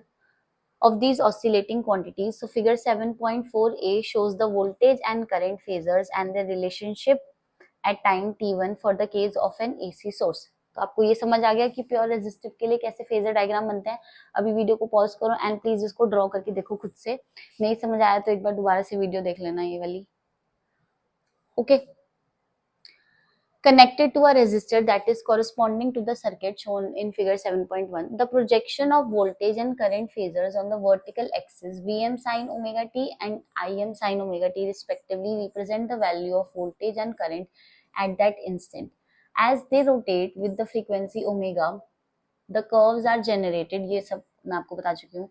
From figure we see that the phasors V vector and I vector for the case of a resistor are in the same direction। same direction में इसीलिए है क्योंकि उनमें फेज डिफरेंस क्या है, जीरो है, वो दोनों सेम फेज में है, इसीलिए सेम डायरेक्शन में है। This is so for all times, this means that the phase angle between the voltage and current is zero। समझ गए आप बात को। अब हम करते हैं AC voltage applied to an inductor. आपने जब पिछला वाला चैप्टर मैंने आपको पढ़ाया था तो उसमें हमने इंडक्टर, सेल्फ इंडक्टेंस वगैरह के बारे में पढ़ा था, ठीक है, कैसे हम ईएमएफ को मतलब डिनोट कर सकते हैं सेल्फ इंडक्टेंस के, उसमें एक इक्वेशन बना के दिखाई थी मैंने आपको। ओके, पूरी डेरिवेशन थी, तो उसको ही हम यहाँ पे यूज करने वाले हैं। सो पिछला टॉपिक था AC voltage applied to a resistor, इस टॉपिक में हम करने वाले हैं AC voltage applied to a inductor. So inductor, पहली बात तो कैसे बनता है, इसका सिंबल क्या होता है इंडक्टर का, देखो रेजिस्टेंस का सिंबल ऐसा होता है रेजिस्टर का, और इसकी रेजिस्टेंस आर होती है। इंडक्टर का सिंबल ऐसा होता है, ठीक है, और इसकी इंडक्टेंस होती है एल, जिसकी एसआई यूनिट क्या होती है, हेनरी। ये मैं आपको लास्ट चैप्टर में पढ़ा चुकी हूँ। तो यहाँ पे हमारे पास एक सोर्स है, ठीक है। और यहाँ पे हमने एक इंडक्टर लगा दिया है, ये ऑल्टरनेटिंग सोर्स है, देखो कैसे पता चलेगा, यहाँ पे ये एरो है ऐसे करके, राइट। और यहाँ पे ये क्या है, इंडक्टर है जिसकी इंडक्टेंस है L। डन। सो फिगर 7.5 जो ये वाली फिगर है, shows an AC source connected to an inductor. Usually inductors have appreciable resistance in their windings, but we shall assume that this inductor has negligible resistance. तो हम यहाँ पे जो inductor का रेजिस्टेंस होता है ना इसका खुद का, वो हम नेग्लेक्ट कर रहे हैं, तो हम यही अज्यूम कर रहे हैं कि इस इंडक्टर के पास कोई भी रेजिस्टेंस नहीं है, ठीक है। Thus the circuit is a purely inductive AC circuit. तो ये वाला सर्किट को ही हम क्या बोलते हैं, प्योरली इंडक्टिव AC सर्किट। अब एग्जाम में आपको से कोई भी सर्किट पूछ सकता है, तो आपको इनके नाम भी याद होने चाहिए। So let the voltage across the source be V is equal to Vm sin omega t, ये हमको पता है। यहाँ की जो सोर्स की वोल्टेज है ये क्या है, V is equal to Vm sin omega t, राइट। Using Kirchhoff's loop rule, KVL use करेंगे यहाँ पे। KVL क्या होता है कि sum of the voltage is zero, है ना, एक लूप में जो वोल्टेजेस का सम होता है वो जीरो होता है। And since there is no resistor in the circuit, अब बेटा जब मैंने आपको पिछला चैप्टर पढ़ाया था तो मैंने आपको इंडक्टर की जो EMF थी ना वो लिखवाई थी L di/dt, ठीक है। ये हमने पूरा का पूरा जो है फॉर्मूला डिराइव किया था, तो देख लेना एक बार अगर आपको याद नहीं हो तो। अभी ध्यान में रखना, अभी उसकी डेरिवेशन का तो कोई रोल नहीं है, बट वो फॉर्मूला आपको ध्यान होना चाहिए। सो यहाँ पे हम क्या करते हैं, हम वो लगाते हैं KVL। वैसे तो एक ही डिवाइस है यहाँ पे, तो KVL लगाने की जरूरत नहीं है, इसकी यही वोल्टेज इसके वोल्टेज के इक्वल ही होगी, तो आप सीधा यहाँ पे लिख सकते हो कि V किसके इक्वल होगा, यहाँ पे L di/dt। ओके, अब यहाँ पे देखो आप इसमें, सो यहाँ पे यही है, इसको इधर लेके जाओगे तो इज इक्वल टू जीरो आएगा। यहाँ पे KVL लगा रखा है इस लूप में इन्होंने, where the second term is the self induced Faraday EMF in the inductor and L is the self inductance of the inductor, ठीक है। ये सब बता दिया मैंने आपको। The negative sign follows from the Lenz's law.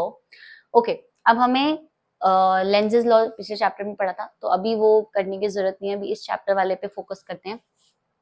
Combining equations 7.1 and 7.10 we have 7.1 equation थी जो हमारी, यहाँ पे V is equal to L di/dt आया, ठीक है।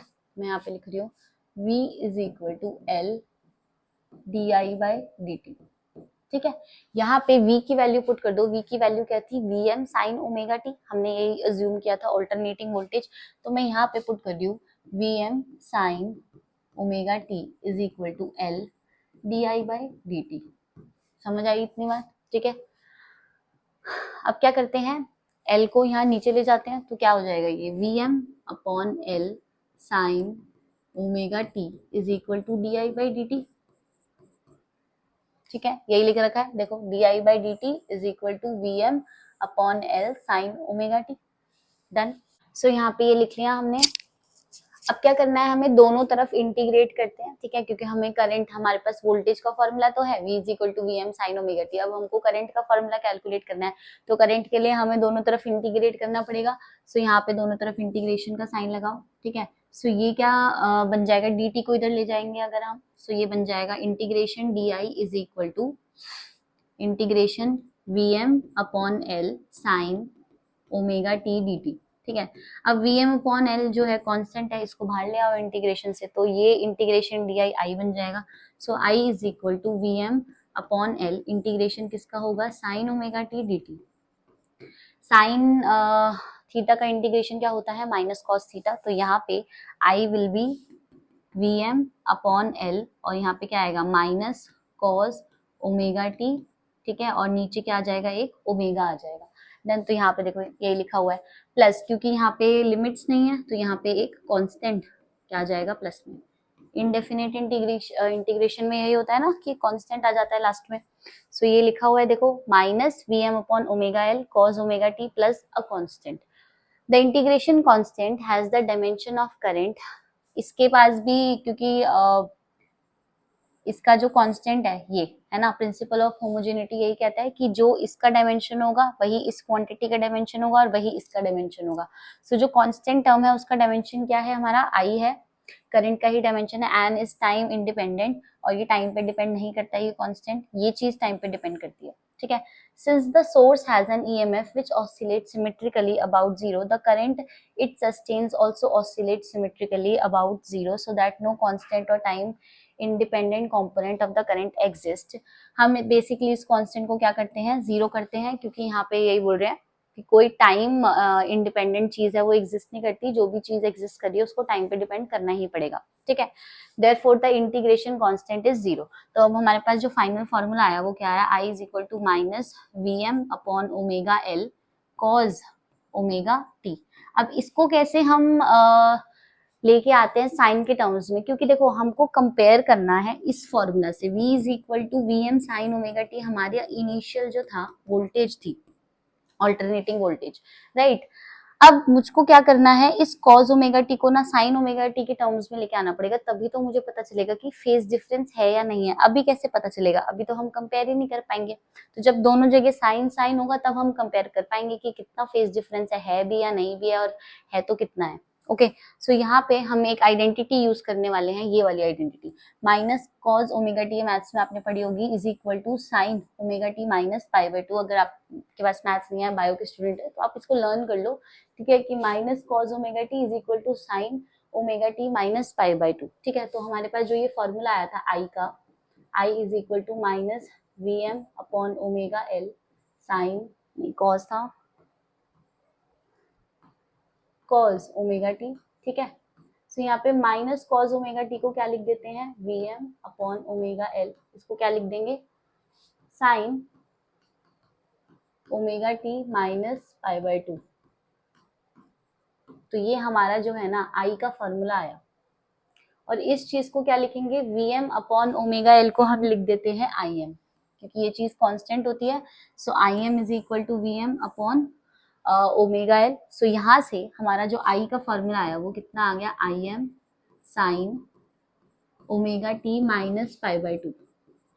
अब कंपेयर करो, अब ये हमारा करंट का फॉर्मूला आया और हमारा v का फॉर्मूला क्या था, v is equal to V M sine omega t. अब आप कंपेयर करो, देखो यहाँ पे साइन ओमेगा टी है, ठीक है, और यहाँ पे sine omega t minus pi by 2 है, मतलब ये जो करंट है ना वो माइनस पाई बाय 2 फेज पीछे है हमारी ऑल्टरनेटिंग वोल्टेज से। तो इंडक्टर के केस में हमारा जो वोल्टेज होता है वो लीड करता है, मतलब वो पाई बाय 2 फेज आगे है, या फिर आप ऐसे कह सकते हो कि करंट जो है वो लैग करता है और वो पाई बाय 2 फेज पीछे रहता है हमारे वोल्टेज से। तो आप दोनों चीजें कह सकते हो, आपको पता भी होनी चाहिए दोनों चीज, कि इस वाले कंडीशन में इंडक्टर में हमारा जो करंट है वो पाई बाय 2 फेज आगे है, या तो आप ऐसे बोलो, या फिर जो हमारा सॉरी वोल्टेज है वो पाई बाय 2 फेज आगे है और जो करंट है हमारा पाई बाय 2 फेज पीछे है, मतलब वो लैग कर रहा है। Okay, so where Im is equal to Vm upon omega L is the amplitude of the current, the quantity omega L is analogous to the resistance and is called inductive reactance।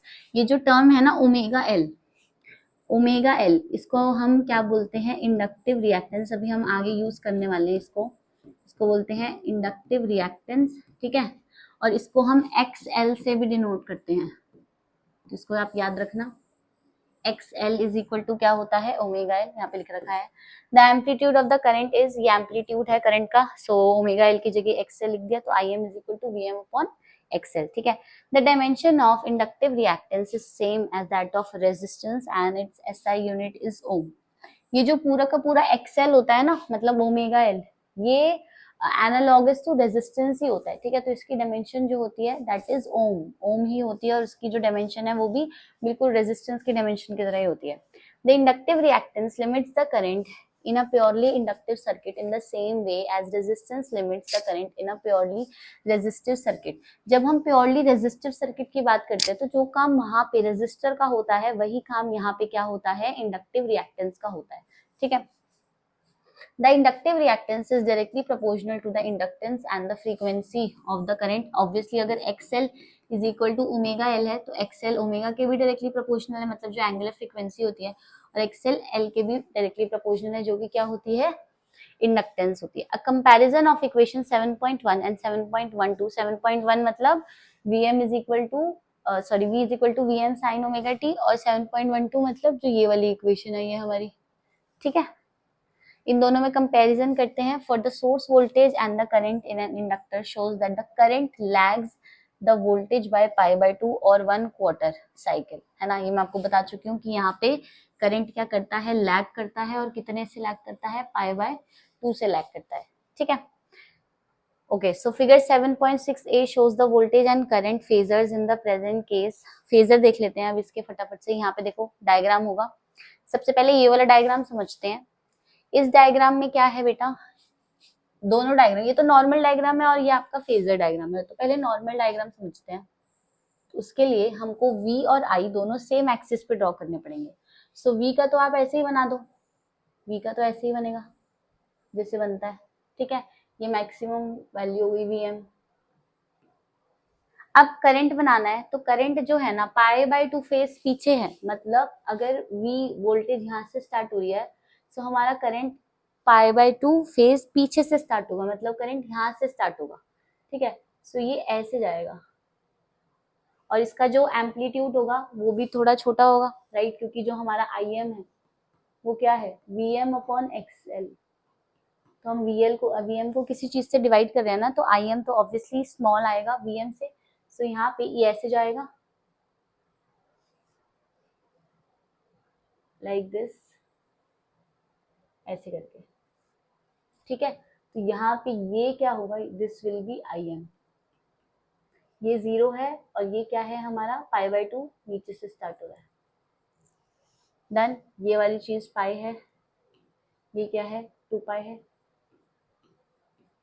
इस तरफ क्या है omega T है। Done. तो ये हो गया हमारा नॉर्मल डायग्राम। अब हम फेजर पे आते हैं। तो फेजर में क्या करते हैं, यहाँ पे देखो आप, फेजर आपको दिख रहा है, सी। सबसे पहले इन्होंने क्या किया है, फेजर में कोऑर्डिनेट एक्सिस बनाई है। डन। फिर यहाँ पे पहले V का ग्राफ बना दिया, या फिर मैं ना आपको बना के दिखाती हूँ, मुझे भी चैन नहीं है जब तक मैं खुद से ना ड्रॉ करूँ। तो पहले कोऑर्डिनेट एक्सिस बनानी है आपको फेजर बनाने के लिए, ठीक है। जरूरी नहीं है कि आप फेजर को इससे रिलेट करो, जैसे इन्होंने यहाँ पे दिखा रखा है, आप इसको अलग से भी बना सकते हो, तो कोई it's not a major issue. सबसे पहले आपको V बनाना है यहाँ पे, वोल्टेज, ठीक है। सो ये V का फेजर हो गया। अब करंट जो है वो लैग कर रहा है पाई बाय 2 फेज से। सो करंट लैग कर रहा है तो उसको पीछे बनाना पड़ेगा, और उसका एरो थोड़ा छोटा करना पड़ेगा हमें, क्योंकि एरो पीक वैल्यू को डिनोट करता है जो कि लेस है Vm से। डन। बस। और ये घूम रहा है ओमेगा टी से, ठीक है। और ये कितना फेज पीछे हो गया, पाई बाय 2। सो ये आ गया omega t minus pi by 2। तो बस आप इतना ही याद रखो, ये आई है। तो ये बन गया हमारा फेजर। किसका फेजर बन गया, for a purely inductive circuit. Inductive circuit के लिए ये हमारा फेजर है। यहाँ पे जो है करंट क्या करता है, current lags voltage by a phase of pi by 2, pi by 2 phase से लैग करता है। Done. So we see that the current reaches its maximum value later than the voltage by 1/4 of a period. You have seen that an inductor has reactance that limits the current similar to resistance in a circuit. ये तो हम देख चुके हैं. Does it also consume power like a resistance? तो जैसे हमने अभी पीछे resistance के केस में power पढ़ी थी, है ना, वैसे ही हम यहाँ पे क्या पढ़ने वाले हैं कि क्या जो इंडक्टर होता है उसमें भी पावर होती है।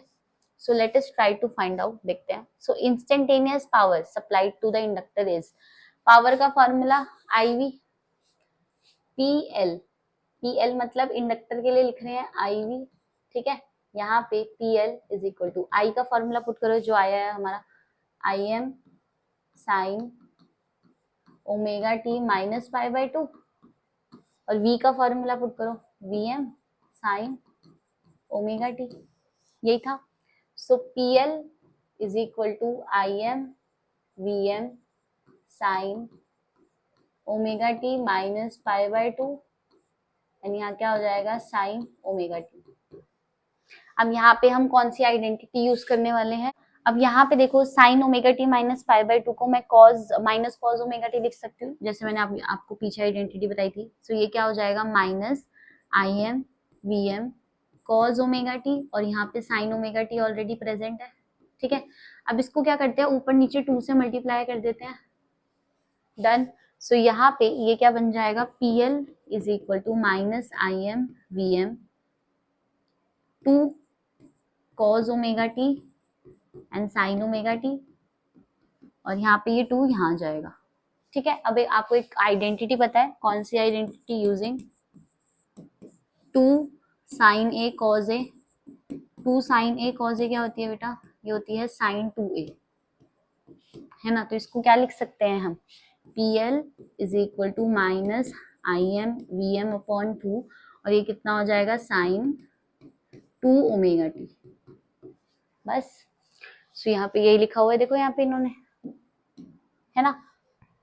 ये पूरी डेरिवेशन आपको समझ आ गई। अब आगे क्या है यहाँ पे, सो द एवरेज पावर, अब इसका एवरेज लेना है हमको। सो एवरेज लेंगे, तो एवरेज के लिए मैंने आपको बताया था, इससे ब्रैकेट लगाते हैं और बीच में जो भी टर्म होती है उसका एवरेज होता है। सो यहाँ पे I M V M upon 2, ये तो कांस्टेंट है, तो इसका एवरेज एज इट इज रहेगा। तो हमें बेसिकली साइन 2 ओमेगा टी का एवरेज लेना है, जो कि क्या होता है, 0 होता है। तो पूरी की पूरी क्वांटिटी का एवरेज कितना हो जाएगा, 0। तो मतलब इंडक्टिव, प्योरली इंडक्टिव जो होता है सर्किट में, हमारा एवरेज पावर कितना आता है, 0 आता है, ठीक है, over a complete cycle. So यहाँ पे ये लिखा है, since the average power of 2 sine 2 omega T over a complete cycle is 0, thus the average power supplied to an inductor over one complete cycle is 0। ये आपसे ना paper में पूछा जाता है, या तो प्रूफ करने के लिए आ जाएगा, या आपसे पूछा जाएगा कि बताओ वो है या नहीं है, राइट। तो आपको ये ध्यान रखना है। आगे चलते हैं नेक्स्ट उसमें। Next topic is AC voltage applied to a capacitor. तो अभी हमने प्योरली रेजिस्टिव सर्किट देख लिया, प्योरली इंडक्टिव सर्किट देख लिया, अब हम देखेंगे प्योरली कैपेसिटिव सर्किट, कि अब हम क्या करते हैं, एक एसी वोल्टेज को एक कैपेसिटर के अक्रॉस अप्लाई करते हैं, एंड उसमें क्या फेज डिफरेंस आते हैं, उसके फेजर्स क्या बनते हैं, एवरेज पावर क्या होती है, ये सब हम देखने वाले हैं इस टॉपिक में। सो यहाँ पे देखो, फिगर देख लो। सबसे पहले ये हमारे पास एक ऑल्टरनेटिंग वोल्टेज है, जो कि क्या है, V M sine omega T, ठीक है। एंड इसको हमने एक कैपेसिटर के अक्रॉस कनेक्ट कर दिया, जिसकी कैपेसिटेंस है C, ठीक है। सो फिगर 7.7, मतलब ये वाली figure, shows N AC source E generating N AC voltage V is equal to Vm sin omega t connected to a capacitor only, a purely capacitive AC circuit। तो अगर आपको purely capacitive AC circuit आएगा तो आपको ये करना है, done. When capacitor is connected to a voltage in a DC circuit, current will flow for the short time required to charge the capacitor। Basically हमारा जो कैपेसिटर होता है, ये हमने सेकंड चैप्टर में पढ़ा है, it is a device which is used to store charges, है ना। चार्ज को स्टोर करने के लिए ये डिवाइस काम आता है। As charge accumulates on the capacitor plates, the voltage across them increases, opposing the current, that is a capacitor in a DC circuit will limit or oppose the current as it charges। when the capacitor is fully charged, the current in the AC circuit falls to zero, sorry, in the circuit falls to zero।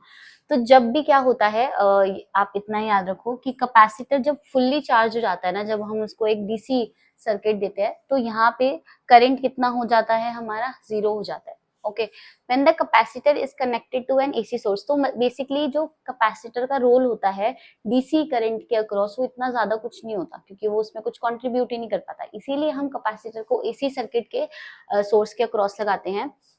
When the capacitor is connected to an AC source, जैसे इस figure में दिखा रखा है, it limits or regulates the current but does not completely prevent the flow of charge। मतलब यहाँ पे जो है वो करंट को लिमिट करता है, जीरो नहीं करता है, ठीक है, चार्ज फ्लो कर सकता है उसके through out. The capacitor is alternately charged and discharged at the current reverses each half cycle। Let Q be the charge on the capacitor at any time। The instantaneous voltage across the capacitor is, ये हमने formula पढ़ा है, V is equal to Q by C second chapter में, ठीक है, तो वहीं से लेकर आए हैं। V is equal to Q by C, याद रखो आप इसको, okay. From the Kirchhoff's law, फिर से हम यहाँ पे केवीएल लगाने वाले हैं, तो हमारा जो वोल्टेज है वो किसके इक्वल आ जाएगा यहाँ पे, मतलब voltage across capacitor, that will be VM sine omega T के अक्रॉस आ जाएगा। सो वोल्टेज अक्रॉस कैपेसिटर क्या है, Q by C is equal to VM sine omega T, ठीक है। अब हमको एक फॉर्मूला पता है करंट, बेसिकली हमको निकालना करंट ही है क्योंकि हमें उसका फेज डिफरेंस चेक करना है। सो यहाँ पे current I is equal to क्या होता है, D Q by D T होता है, राइट। तो यहाँ से डी क्यू कितना हो जाएगा, आई डी टी हो जाएगा, है ना। या फिर एक काम करते हैं, यहाँ पे जो क्यू की वैल्यू है इस सी को इधर लेकर जाओ, राइट। तो यहाँ पे इधर लेके जाएंगे तो क्यू कितना हो जाएगा, सी इंटू वी एम और साइन ओमेगा टी, ठीक है। तो यहाँ पे क्यू की वैल्यू यहाँ पे पुट कर दो, I is equal to D upon D T और V M C sine omega T, ठीक है। ये वी एम सी तो कांस्टेंट है, ये बाहर आ जाएंगे। So I will be V M into C D by D T of sine omega T, ठीक है। साइन थीटा का डिफरेंशिएशन क्या होता है, cos theta. So I will be V M C और ये ओमेगा साइड में आ जाएगा, ओमेगा, और यहाँ क्या हो जाएगा, कॉस ओमेगा टी। डन। तो यहाँ पे यही टर्म लिखी हुई है, ध्यान से देख लो। अब फिर से हमको कंपेयर इस करंट को किससे करना है, V is equal to V M sine omega T वाली टर्म से हमें कंपेयर करना है। तो इसमें तो साइन ओमेगा टी था ना, तो अगर कंपेयर करने के लिए यहाँ पे भी साइन होना चाहिए। तो फिर हम अब कौन सी आइडेंटिटी यूज करें कि कॉस ओमेगा टी किसके इक्वल होता है, sign omega T plus pi by to. वहां पे हमारे पास माइनस कॉस ओमेगा टी था, ठीक है, इसलिए हमने दूसरी आइडेंटिटी यूज करी थी। यहाँ पे cos omega T is equal to sine omega T plus pi by two use करने वाले हैं। पुट कर दो value V M C omega sine omega T plus pi by two. Done. अब ये जो हमारा यहाँ पे ये सब आया है वी एम सी ओमेगा, इसको आई एम लिख देते हैं। So I will be I M sine omega T plus pi by two, ठीक है। सो ये आई एम किसके इक्वल आ गया बेटा, यहाँ पे लिखा हुआ है I M will be V M C omega. अब ये सी ओमेगा को ना मुझे डिनोमिनेटर में लेकर जाना है, क्योंकि मुझे इसको ओम्स लॉ की फॉर्म में लेके आना है कि I M is equal to V M upon some resistance. तो यहाँ पे इसको जब डिनोमिनेटर में लेकर जाएंगे तो ये क्या आएगा, इसको अपॉन सी ओमेगा थोड़ी लिख सकते हैं, वो तो फिर मतलब यही हो गया कि डिनोमिनेटर में तो नहीं है, न्यूमिनेटर में। तो इसको ऐसे लिखेंगे वन अपॉन सी ओमेगा, ताकि जब ये ऊपर जाए तो ये यहाँ न्यूमिनेटर में जाए, तो ये एज इट इज टर्म बन जाए, ठीक है। सो अब यहाँ पे जो ये वाली चीज होती है इसको हम कैपेसिटिव रिएक्टेंस बोलते हैं, जिसको हम एक्स सी से डिनोट करते हैं। सो एक्स सी क्या होता है यहाँ पे, कैपेसिटिव रिएक्टेंस, जो कि होता है वन अपॉन ओमेगा सी। तो ये भी ध्यान रखना आप, ओके। अब यहाँ पे देखो आप, जो हमारा करंट आया I M is equal to I M sine omega T plus pi by two. अब इसको कंपेयर करो, किससे कंपेयर करो, V is equal to V M sine omega T से कंपेयर करो। तो आप देखो करंट जो है omega T plus pi by two है, तो यहाँ पे कैपेसिटिव सर्किट में जो करंट होता है वो पाई बाई टू से लीड कर रहा होता है, ठीक है। और जो वोल्टेज है, या तो ऐसे बोलो कि वो पाई बाई टू से लैग कर रही होती है, ठीक है। समझ आ गई बात। तो इसका फेजर कैसे बनाएंगे, सो यहाँ पे देख लो लिखा हुआ है I M is equal to V M upon R से कंपेयर कर रहे हैं। सो हमारा X C is equal to one upon omega C बन जाएगा, which is known as the capacitive reactance, okay. The dimensions of capacitive reactance is the same as the resistance and its SI unit is ohm। तो XC जो होता है उसकी SI unit भी क्या होती है, ओम ही होती है, और XL की भी SI यूनिट ओम थी और R की भी SI यूनिट ओम होती है, ठीक है। इसका फेजर देख लो यहाँ पे। फेजर से पहले ये वाला डायग्राम देखते हैं जो इसका नॉर्मल डायग्राम होता है। अब यहाँ पे देखो आप, यहाँ पे हमको वोल्टेज और करंट के बीच में डायग्राम बनाना है। सो वोल्टेज तो आप एज इट इज बना दो, ठीक है। ये इसका मैक्सिमम वैल्यू Vm हो जाएगा। अब यहाँ पे जो करंट है वो क्या कर रहा है, वो लीड कर रहा है पाई बाई टू से, है ना। तो मतलब अगर वोल्टेज यहाँ से स्टार्ट हो रही है तो करंट को पाई बाई टू यहाँ से स्टार्ट होना पड़ेगा, है ना, क्योंकि वो आगे चल रहा है उससे। तो यहाँ से स्टार्ट होगा करंट, डन। अब यहाँ से बस इसका ग्राफ ड्रॉ कर दो आप। आपको इसका मैग्नीट्यूड, मतलब जो इसका पीक वैल्यू है ना, एम्पलीट्यूड, वो छोटा ही रखना पड़ेगा। सो यहाँ पे ऐसे करके जा रहा है,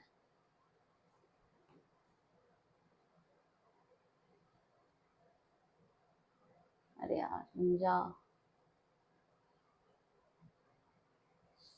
ऐसे करके जा रहा है, ठीक है।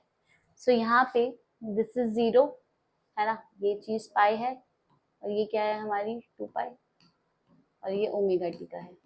तो आपको बस ध्यान रखना है कि हमारा जो क्या कहते हैं करंट है वो क्या कर रहा है, वो लीड कर रहा है पाई बाय 2 से। तो अब इसका फेजर बना लो। फेजर तो बहुत आसान है अब इसका बनाना। फेजर में पहले आपको कोऑर्डिनेट एक्सिस बनानी पड़ेगी। तो कोऑर्डिनेट एक्सिस पे पहले आप v तो एज इट इज बना लो, मतलब जो हमारा v का एरो है, राइट, और वो कितना है ओमेगा टी एंगल से रोटेट कर रहा है। सो ये v है, v का फेजर हो गया। अब जो हमारा करंट है वो तो आगे है ना पाई बाय 2, सो उसके लिए हमको क्या करना पड़ेगा, पाई बाय 2 आगे बना दो उसको ऐसे करके। ये I का फेजर हो गया, ये पाई बाय 2 आगे है, बस बन गया फेजर डायग्राम हमारा। इतना कुछ मुश्किल नहीं है फेजर डायग्राम में, बस आपको समझ आना चाहिए। तो यहाँ पे ये वही चीज ड्रॉ कर रखी है, ठीक है।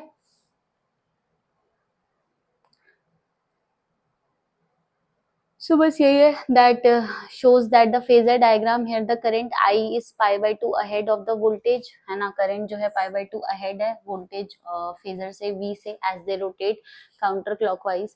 सो ये पूरी वेरिएशन दिखा रखी है। अब यहाँ पे भी अगर हमको कैलकुलेट करनी है पावर, है ना, instantaneous power, P is equal to V I लिखेंगे। फिर से हम V का फॉर्मूला पुट करेंगे V M sine omega T, I का फॉर्मूला पुट करेंगे जो भी हमारा आया है I M sine omega T plus pi by 2, ये पुट करेंगे, ठीक है। फिर से P, अच्छा यहाँ पे इन्होंने C लिखा है कैपेसिटर की पावर डिनोट करने के लिए। सो आई एम वी एम और यहाँ क्या हो जाएगा बेटा साइन ओमेगा टी, और ये sign omega T plus pi by 2 को मैं क्या लिख सकती हूँ, कॉस ओमेगा टी लिख सकती हूँ, ठीक है। फिर से ऊपर नीचे 2 से मल्टीप्लाई करते हैं। So P C will become I M V M upon 2 और यहाँ क्या हो जाएगा sine omega T cos omega T और ये 2 से मल्टीप्लाई कर दो। सो फिर से आइडेंटिटी लगाएंगे, 2 cos A sine A will be sine 2 A. So यहाँ से पी सी कितना बन गया I M V M upon 2 and यहाँ पे बन गया साइन 2 ओमेगा टी, ठीक है। इसका एवरेज लेना है अगर हमको, सो फिर से एवरेज लेंगे, ये कर्ली ब्रैकेट्स मतलब ये ब्रैकेट्स लगाएंगे एवरेज के लिए। I M V M upon 2 constant है तो उसका एवरेज से बाहर आ जाएगा, साइन ओमेगा 2 का एवरेज क्या होगा 0। सो फिर से यहाँ पे over a complete cycle the average power through a purely capacitive circuit will be 0, done.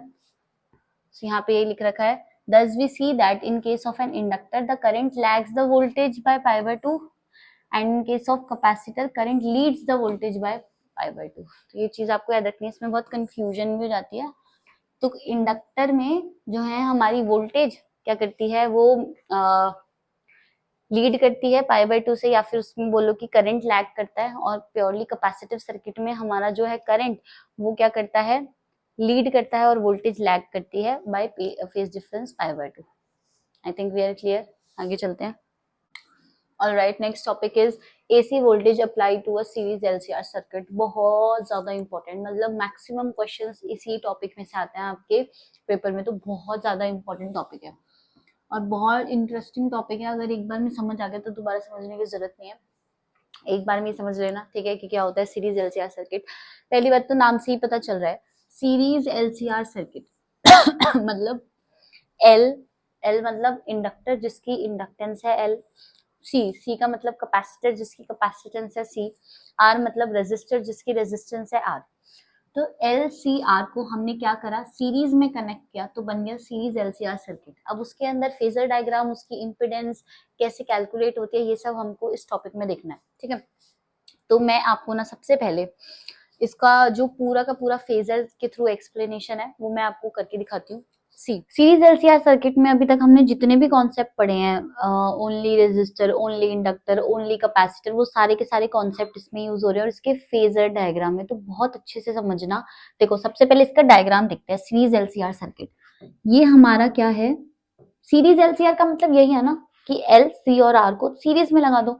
तो ये सबसे पहले आर लगाओ, फिर एल लगा दो, फिर ये सी, ये सीरीज में लगेंगे किसके साथ, एक ऑल्टरनेटिंग वोल्टेज के साथ। ये हमारा आर है, ये हमारा एल है और ये क्या है सी, डन। अब इनके अक्रॉस करंट तो सेम रहता है सीरीज में, तो करंट सबके अक्रॉस आई फ्लो करेगा, बट वोल्टेज क्या होती है, वो डिवाइड हो जाती है। तो पहले अगर V is equal to V naught sine omega T है, तो इसके अक्रॉस जो वोल्टेज होगी वो कितनी होगी, वी आर। इसके अक्रॉस जो वोल्टेज होगी वो कितनी होगी, वी एल। एंड इसके अक्रॉस जो वोल्टेज होगी वो कितनी होगी, वी सी। समझ आई बात। जो वी आर होगी, वी आर क्या होगा, आई, और आर, वी एल क्या होगा, आई और एक्स एल, ठीक है। एंड वी सी कितना होगा, आई and x C.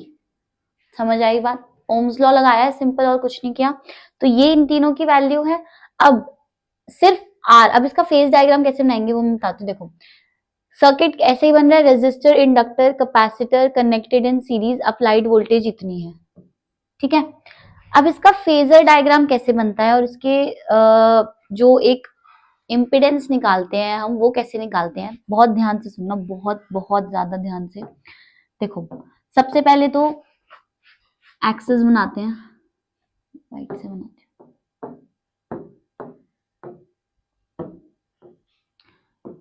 Coordinate axis बनाओ सबसे पहले, ठीक है, बहुत ज्यादा इंपॉर्टेंट है। अब देखो सबसे पहले बात करते हैं हम सिर्फ और सिर्फ रेजिस्टर की, जब सिर्फ रेजिस्टर होता है। अभी आपको बताया जो फेजर डायग्राम में जो एरो होती है वो पीक वैल्यू को डिनोट करती है। तो जब सिर्फ और सिर्फ रेजिस्टर है तो हमारा ये हो जाएगा वी नॉट आर, है ना, मतलब ये इसकी पीक वैल्यू हो जाएगी, ये वी आर है ना, और इसका फेज कितना है, ओमेगा टी। ये सिंपल बात क्लियर है, ठीक। ये हमारा एक्स है, एक्स एक्सिस, ये क्या है, ओरिजिन, और ये क्या है, वाई, ठीक है।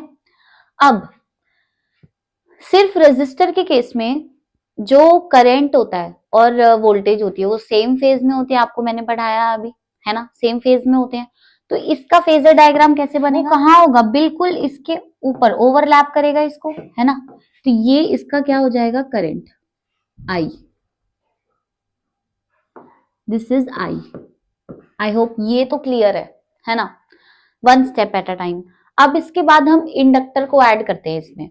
देखो करंट तो सेम ही है ना, अब करंट से चलेंगे हम, ठीक है, करंट तो सेम है, इंडक्टर में भी वही करंट है जो रेजिस्टर में है और जो कैपेसिटर में है।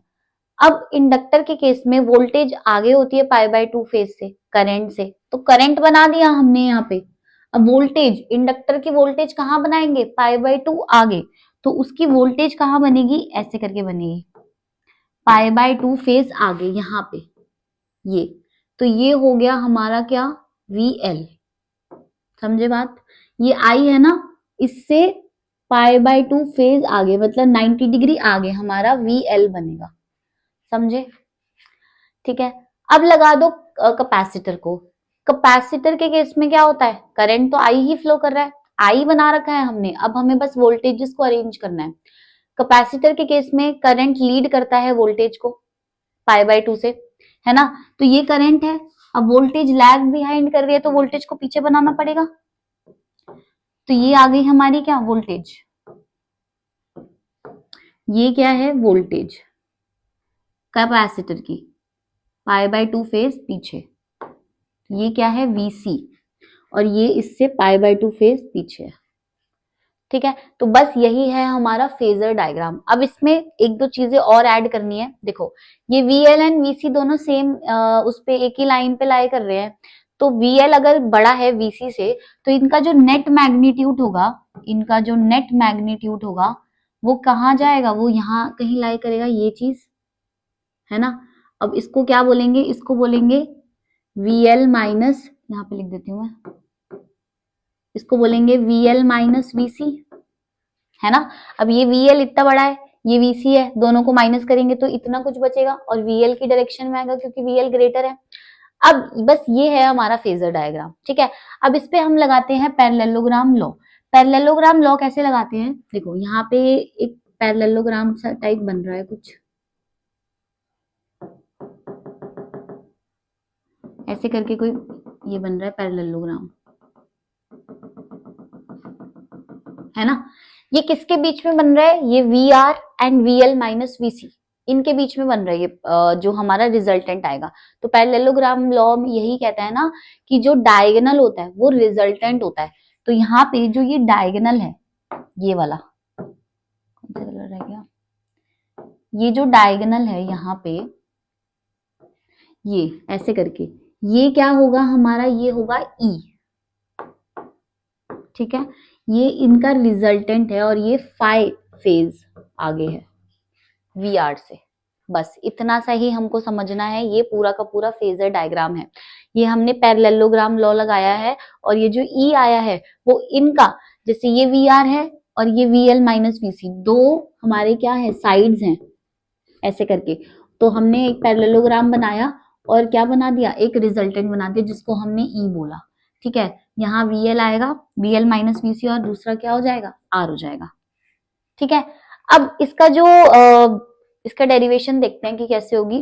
देखो जो रिजल्टेंट होगा वो क्या होगा, पाइथागोरस थ्योरम लगाते हैं, तो E square is equal to V not R का स्क्वायर। वी नॉट आर क्यों लिखा, क्योंकि एरोज की जो लेंथ है वो पीक वैल्यू को ही तो डिफाइन कर रही है ना, plus V not L minus V not C का होल स्क्वायर, ठीक है।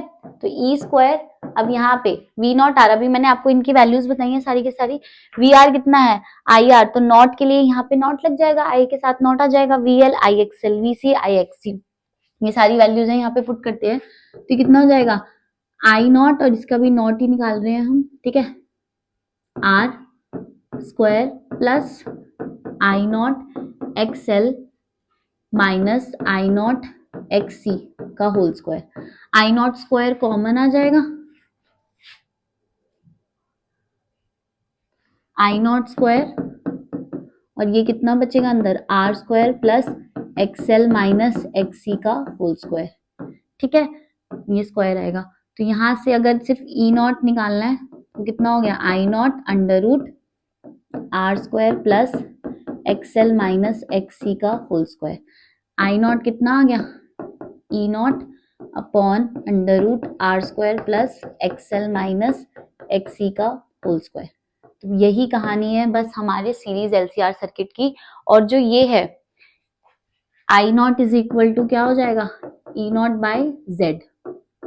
जेड हमारा क्या है, impedance, Z is equal to impedance, और इसकी वैल्यू कितनी आ गई, under root R square plus XL minus X C का होल स्क्वायर, ठीक है। अब इसको अभी डायग्राम से रिप्रेजेंट करना है तो हम ऐसे कर सकते हैं कि ये हमारा क्या है, ये हमारा आर हो जाएगा, ये क्या हो जाएगा, एक्सएल माइनस एक्स सी, ये फेज डिफरेंस है फाई, और ये क्या हो गया, जेड, है ना। तो बस ये है इम्पिडेंस, ये फॉर्मूला बहुत ज्यादा इंपॉर्टेंट है, इसको याद रखना है। पूरी डेरिवेशन मैंने आपको करके दिखा दी है इसकी, ठीक है। तो ये पूरी की पूरी स्लाइड में जो भी लिखा है सब बहुत इंपॉर्टेंट है। फेजर डायग्राम वेरी इंपॉर्टेंट, ठीक। तो बस यही है इसमें, सबसे पहले सीरीज एलसीआर सर्किट में इसका डायग्राम बनाना है आपको। इसमें कोई वैसे वाली डेरिवेशन नहीं है कि ट्रिग्नोमेट्रिक वो यूज करके कि कॉज आगे जा रहा है या साइन आगे जा रहा है, बस नॉर्मल है, यहाँ पे पाइथागोरस थ्योरम ही लगानी है। ये फेजर डायग्राम बहुत इंपॉर्टेंट था समझना, तो आई होप आपको समझ आ गया है। डन, इट्स क्लियर, हमने सब कुछ देखा, ये डायग्राम है ना, हमने फेजर्स देखे, ये पूरा का पूरा फेजर आई होप आपको क्लियर होगा कि कैसे हमने फेजर डायग्राम ड्रॉ किया है, ठीक है। हमने करंट डेराइव किया, उससे हमने ये इम्पिडेंस जो है डेराइव करी जेड। ये फॉर्मूला बहुत ज्यादा इंपॉर्टेंट है, याद रखना है इसको। डन, फिर हमने ये टैन देखा, सब कुछ कवर कर लिया है ऑलमोस्ट हमने इसमें, ओके। आगे देखते हैं अब, नेक्स्ट इज रेजोनेंस। रेजोनेंस क्या होता है, रेजोनेंस ना एक टाइप की कंडीशन होती है जो हम सीरीज एलसीआर सर्किट में अप्लाई करते हैं और हमें एक रिजल्ट मिलता है। तो क्या होता है देखते हैं। An interesting characteristic of series LCR circuit is the phenomena of resonance The phenomena of resonance is common among systems that have tendency to oscillate at a particular frequency. तो बेसिकली जो हमारा रेजोनेंस का phenomena है ना, वो कैसे systems में apply होता है, ऐसे सिस्टम्स में अप्लाई होता है जो ऑसिलेट करते हैं, ठीक है, एक पर्टिकुलर फ्रीक्वेंसी पे ऑसिलेट करते हैं. Alright, this frequency is called the systems natural frequency. तो मानो कि अगर एक सिस्टम ऑसिलेट कर रहा है, ठीक है, अपनी नेचुरल फ्रीक्वेंसी पे ऑसिलेट कर रहा है, alright, if such a system is driven by an energy source at a frequency that is near the natural frequency, the amplitude of oscillation is found to be large. अब हम अगर एक system है वो naturally oscillate कर रहा है अपनी नेचुरल फ्रीक्वेंसी पे, ठीक है, बट मैं अगर उसको बाहर से क्या कर दूं, थोड़ा सा ऐसे पुश कर दूं, राइट, ऐसे कर दे, मतलब ये तो ऑसिलेट नहीं कर सकता, बट कोई पेंडुलम है वो अगर ऑसिलेट कर रहा है, तो क्या होगा कि उसका जो एम्पलीट्यूड है ना, अब क्या हुआ, अगर ये ऐसे ऑसिलेट कर रहा था और अगर मैंने इसको एक्सटर्नल एनर्जी दे दी, तो इसका जो एम्पलीट्यूड है ना, एम्पलीट्यूड का मतलब क्या होता है, जो इसकी पीक वैल्यूज हैं वो क्या हो जाएगी, वो इंक्रीज कर जाएगी. तो यही लिखा है कि the amplitude of the oscillation is found to be large. कब? when the system is driven by an energy source at a frequency that is near the natural frequency. A familiar example of this phenomena is a child on a swing. The swing has natural frequency for swinging back and forth like a pendulum. If the child pulls on the rope at regular intervals and the frequency of the pulls is almost the same as the frequency, the amplitude of the swinging will be large. हमें पता है ना, जब झूला झूलते हैं, right, तो हम एम्पलीट्यूड बढ़ा सकते हैं, है ना, खुद से ही हम एम्पलीट्यूड को इंक्रीज कर सकते हैं. तो बस वैसा ही कुछ इन्होंने यहाँ पे बता रखा है. फॉर एन RLC या LCR circuit driven with voltage of amplitude Vm and frequency omega, we found that the current is given by, ये करंट होता है Im is equal to Vm upon Z. हम पीछे सब कुछ देख चुके हैं, ये Z का फॉर्मूला यहाँ पे पुट कर दिया इन्होंने. और XC क्या होता है यहाँ पे, capacitive reactance which is 1 upon omega C, and XL क्या होता है, omega L which is inductive reactance. ठीक है, सो ओमेगा इज वैरिड. अब हम क्या करते हैं यहाँ पे, ओमेगा को अगर वैरी करते हैं, मतलब फ्रीक्वेंसी को चेंज करते हैं, then at a particular frequency omega naught. अब अगर ओमेगा की बहुत सारी वैल्यूज हैं, तो कोई एक पर्टिकुलर वैल्यू ऐसी आएगी ना जिसपे एक्सएल और एक्ससी दोनों इक्वल हो जाएंगे, क्योंकि दोनों में ही ओमेगा आ रहा है. जो एक्ससी है वो क्या है हमारा 1 अपॉन ओमेगा सी, और एक्सएल क्या है, ओमेगा एल. तो कोई एक पर्टिकुलर फ्रीक्वेंसी ऐसी होगी, मतलब एक ओमेगा ऐसा होगा जहां पे दोनों एक्सएल और एक्ससी क्या हो जाएंगे, इक्वल हो जाएंगे. तो मान लो उस फ्रीक्वेंसी को हम ओमेगा नॉट कहते हैं, राइट. तो यही कंडीशन होती है हमारी रेजोनेंस की. अब जब जो हमारा Z है वो क्या है, under root R square plus XL minus XC का होल स्क्वायर. जब ये दोनों चीज क्या हो गई, इक्वल हो गई, है ना, तो ये वाली टर्म जीरो हो गई. अब पहले क्या हो रहा था, आर स्क्वायर में कुछ ऐड हो रहा था, तो मतलब वो वैल्यू बढ़ती जा रही थी.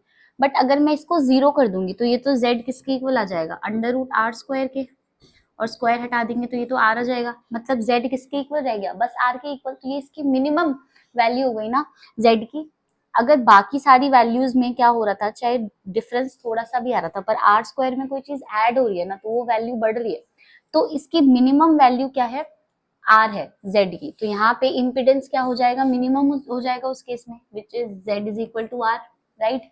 This frequency is called the resonant frequency. इस फ्रीक्वेंसी को रेजोनेंट फ्रीक्वेंसी कहते हैं. कौन सी फ्रीक्वेंसी को रेजोनेंट फ्रीक्वेंसी कहते हैं, ओमेगा नॉट, वो फ्रीक्वेंसी जिसपे एक्सएल एक्ससी के इक्वल हो जाता है, ठीक है, और जिस केस में जो हमारा इम्पिडेंस है वो आर के इक्वल आता है, तो वो मिनिमम इम्पिडेंस हो जाता है. तो जिस फ्रीक्वेंसी पे इम्पिडेंस मिनिमम है वो फ्रीक्वेंसी हमारी क्या होती है, रेजोनेंट फ्रीक्वेंसी होती है, और इसी कंडीशन को ही हम रेजोनेंस कंडीशन कहते हैं. ठीक है, तो XC is equal to XL.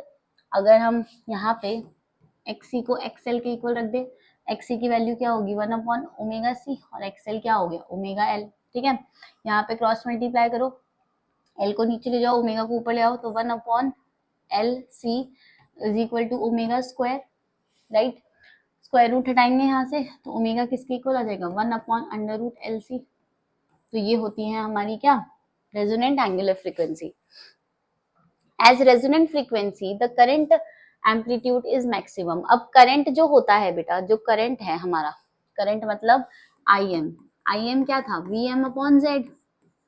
Right. अब जो z है वो मिनिमम है ना, तो ये चीज डिनोमिनेटर अगर मिनिमम होगा तो न्यूमरेटर तो यहाँ पे ये जो इनवर्सली प्रोपोर्शनल है ना, तो आई एम इनवर्सली प्रोपोर्शनल है z के, z अगर मिनिमम होगा तो आई एम मैक्सिमम होगा। सो यहाँ पे if z is equal to r मतलब मिनिमम, सो जो हमारा i होगा आई एम वो कितना हो जाएगा, मैक्सिमम हो जाएगा, वही लिख रखा है यहाँ पे, I M will be V M upon R, इसकी वैल्यू पुट कर देंगे यहाँ पे, राइट।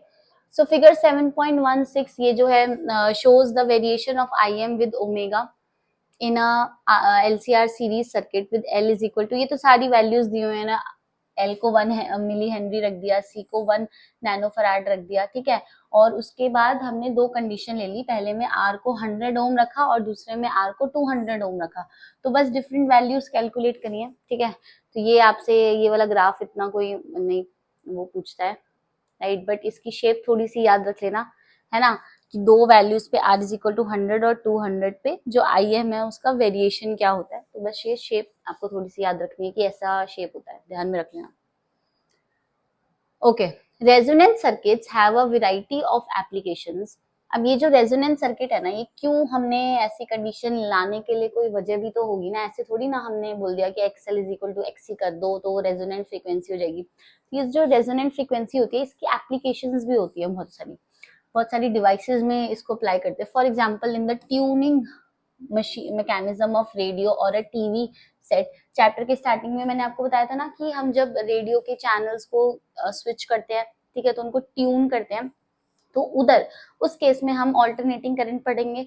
तो ऑल्टरनेटिंग करंट की ये वाली जो एप्लीकेशन है जिसमें हम रेजोनेंट फ्रीक्वेंसी का यूज करते हैं, तो ये यूज होती है किसमें, tuning mechanism of radio or a TV set. The antenna of radio accepts signal from many broadcasting stations.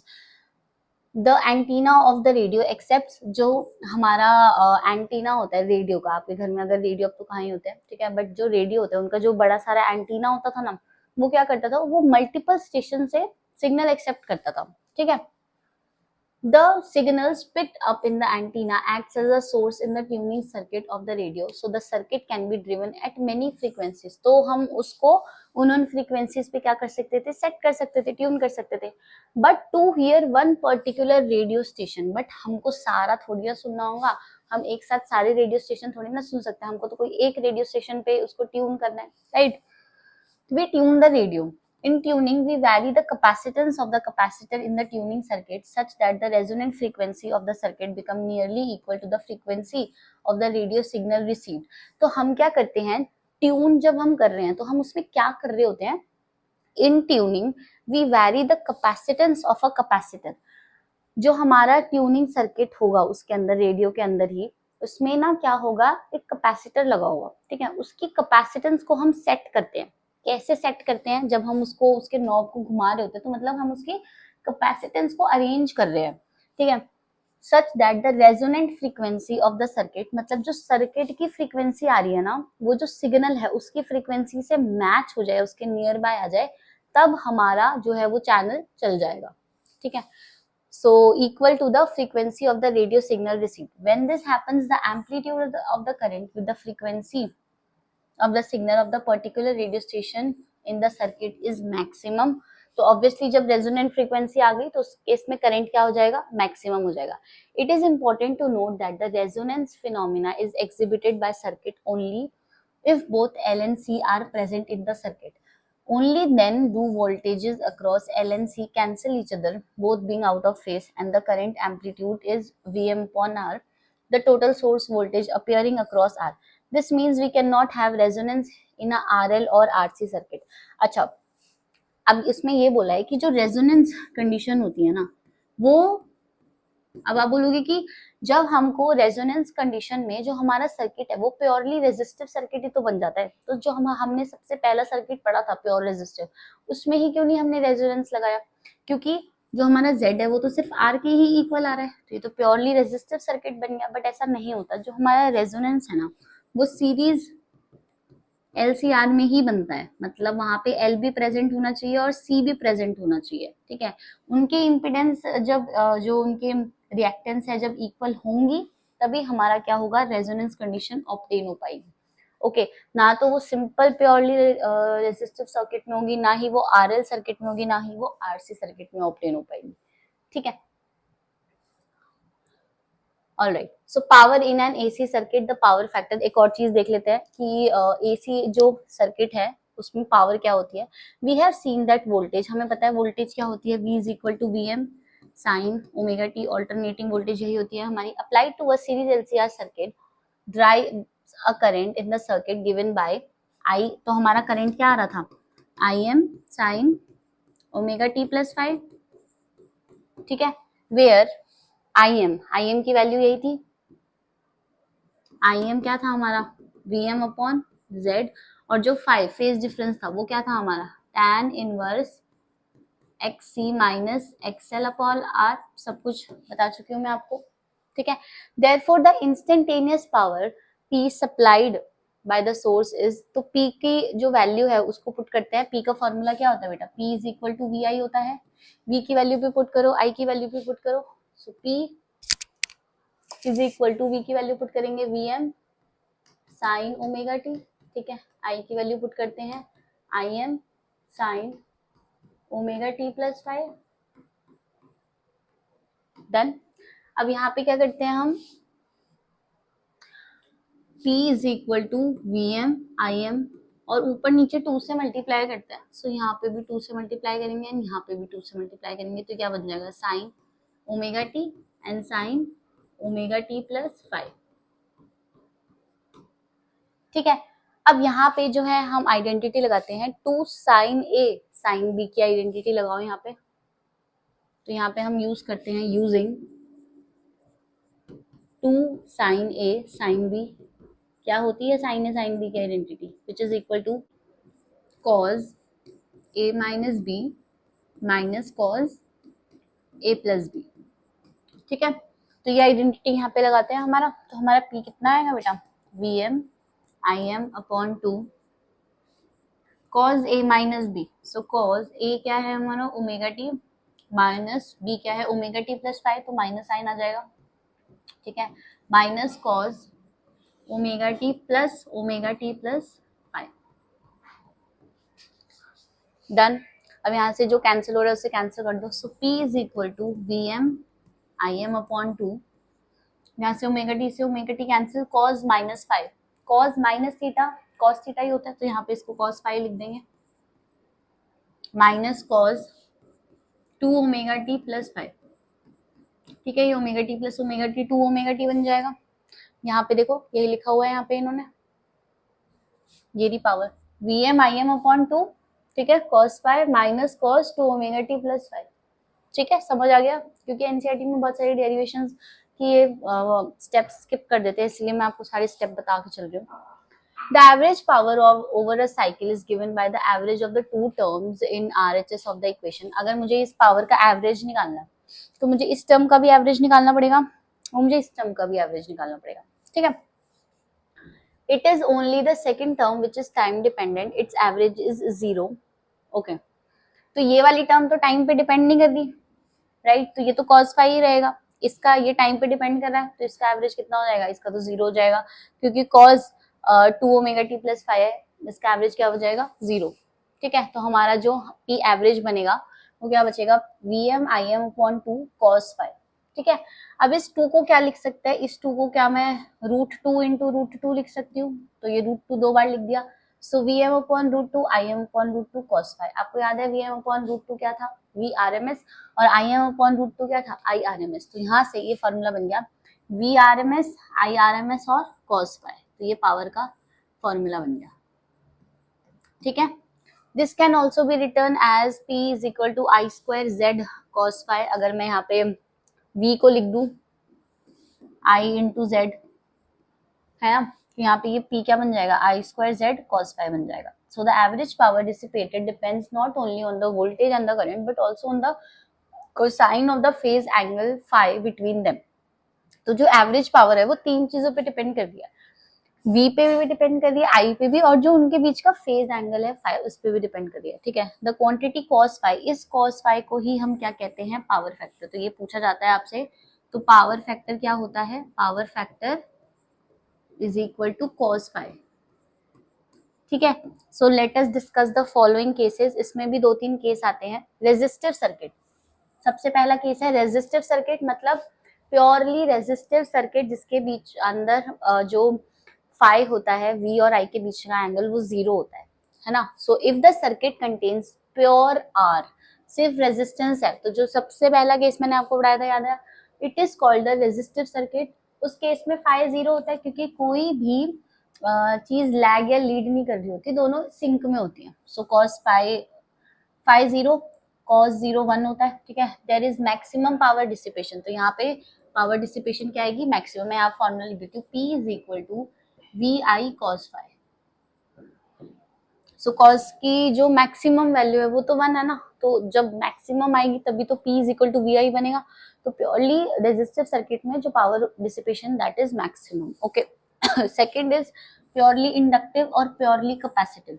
Purely inductive और प्योरली कैपेसिटिव में दोनों में फेज डिफरेंस π/2 का होता है। इंडक्टिव वाले में वोल्टेज लीड कर रही होती है एंड जो हमारा कैपेसिटिव सर्किट होता है उसके अंदर करंट लीड कर रहा होता है।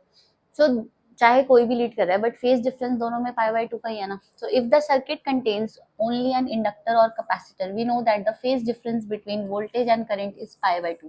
फेज डिफरेंस क्या है दोनों में, π/2। देयरफॉर cos π 0, cos π/2 कितना होता है, 0 होता है। तो उसमें कोई पावर डिसिपेशन नहीं आएगी।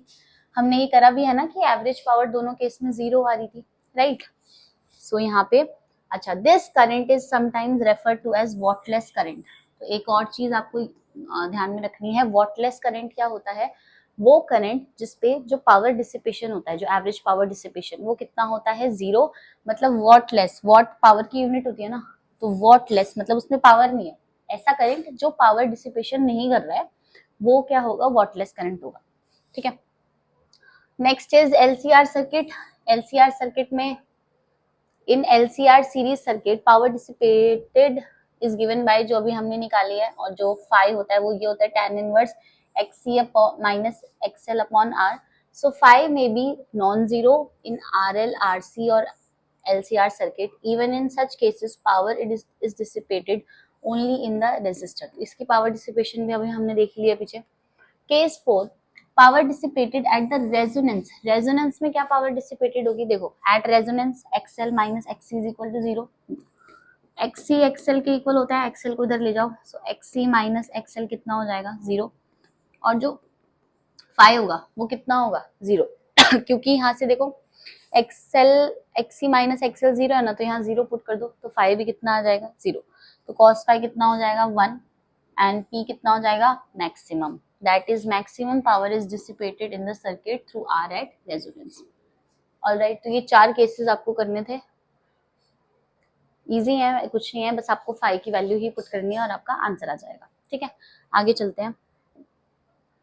ट्रांसफॉर्मर्स, वेरी इंपॉर्टेंट, बहुत ज्यादा इंपॉर्टेंट टॉपिक है, ठीक है। बोर्ड एग्जाम में बहुत पूछा जाता है ट्रांसफॉर्मर, तो बिल्कुल भी इसको स्किप नहीं करना।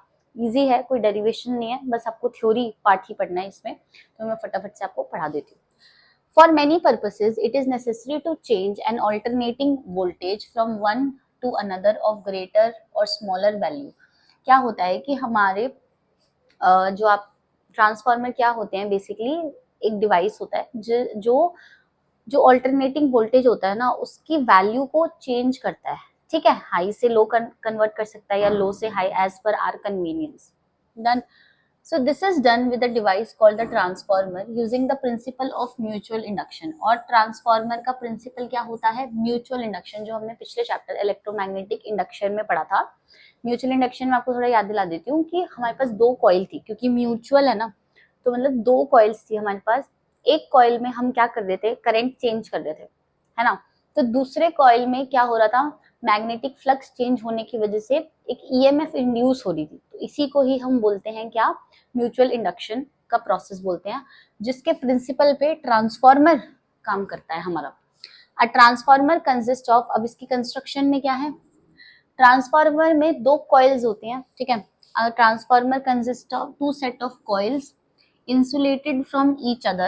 They are wound on a soft iron core, either one on top of the other as shown। ये फिगर है यहाँ पे देखो।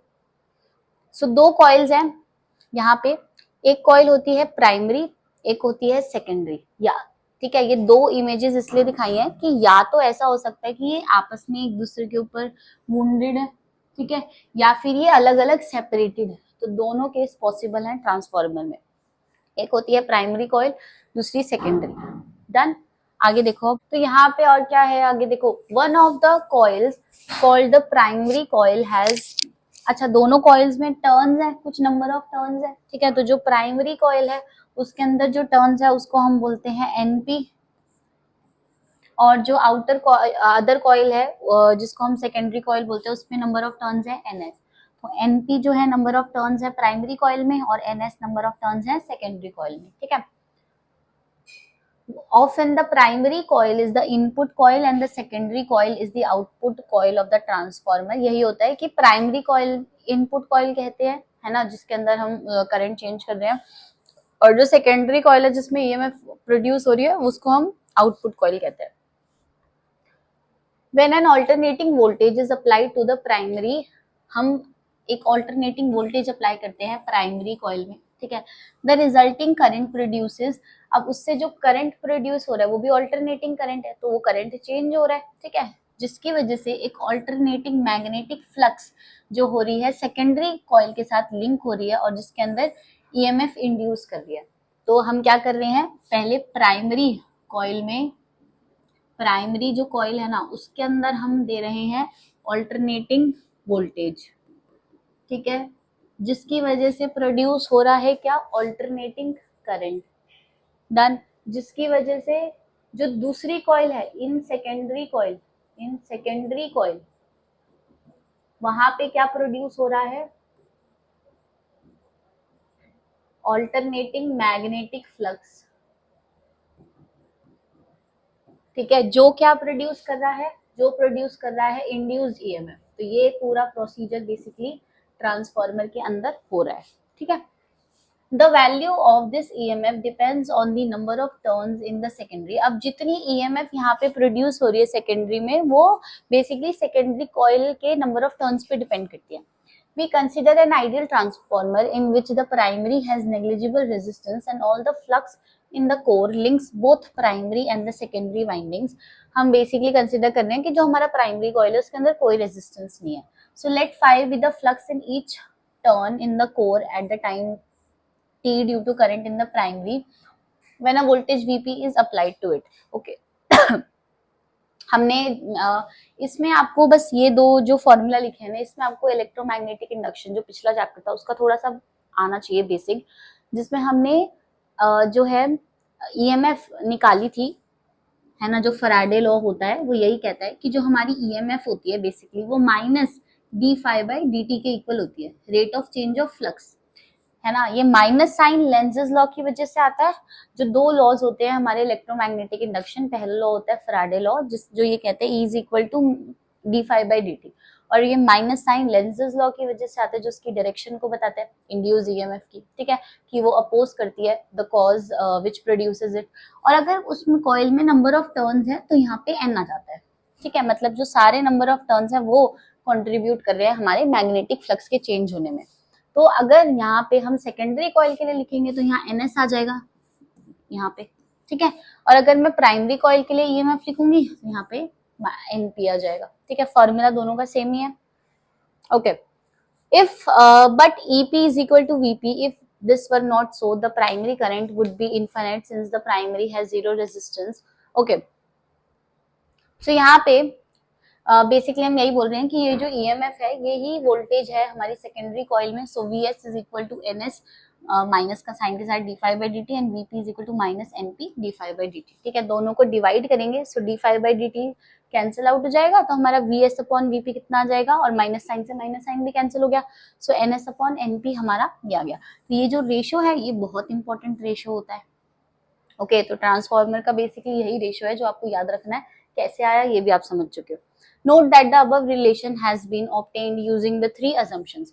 हमने 3 assumption यूज करके ये वाला रेशो जो है कैलकुलेट किया है। पहली assumption the primary resistance and the current are small, कि मतलब जो प्राइमरी कॉइल में जो रेजिस्टेंस और करंट है वो स्मॉल है, पहली assumption। दूसरी the same flux links the both primary and the secondary as very little flux escapes from the core, मतलब कोई भी जो फ्लक्स है ना वो हमारे सिस्टम से बाहर नहीं जा रहा, ट्रांसफार्मर से बाहर नहीं जा रहा, ठीक है, सारा का सारा फ्लक्स अंदर ही, कोई लीकेज नहीं हो रही है।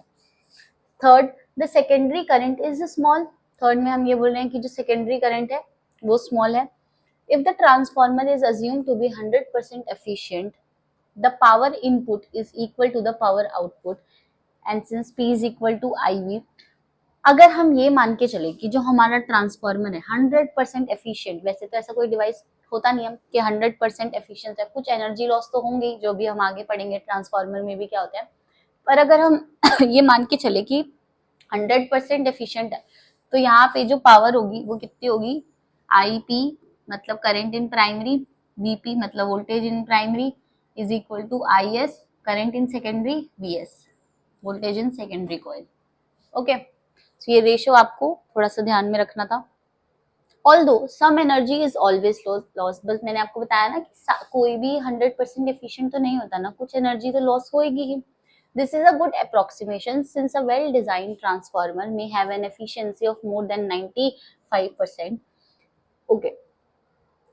कंबाइनिंग तो ये उस रेशियो को जो पीछे वाले रेशियो से कंबाइन कर दो, देखो IP VP is equal to IS VS आया था, ठीक है, तो यहाँ से अगर मैं IP अपॉन IS लूँ तो वो किसके इक्वल आ रहा है, वो आ रहा है हमारा VS अपॉन VP के इनवर्सली प्रोपोर्शनल हो जाएगा, और ये किसके इक्वल आएगा, VS upon VP NS upon NP, number of turns जो थे वो तो डायरेक्टली प्रोपोर्शनल थे वोल्टेज के, तो यहाँ से यही फॉर्मूला आ गया हमारा।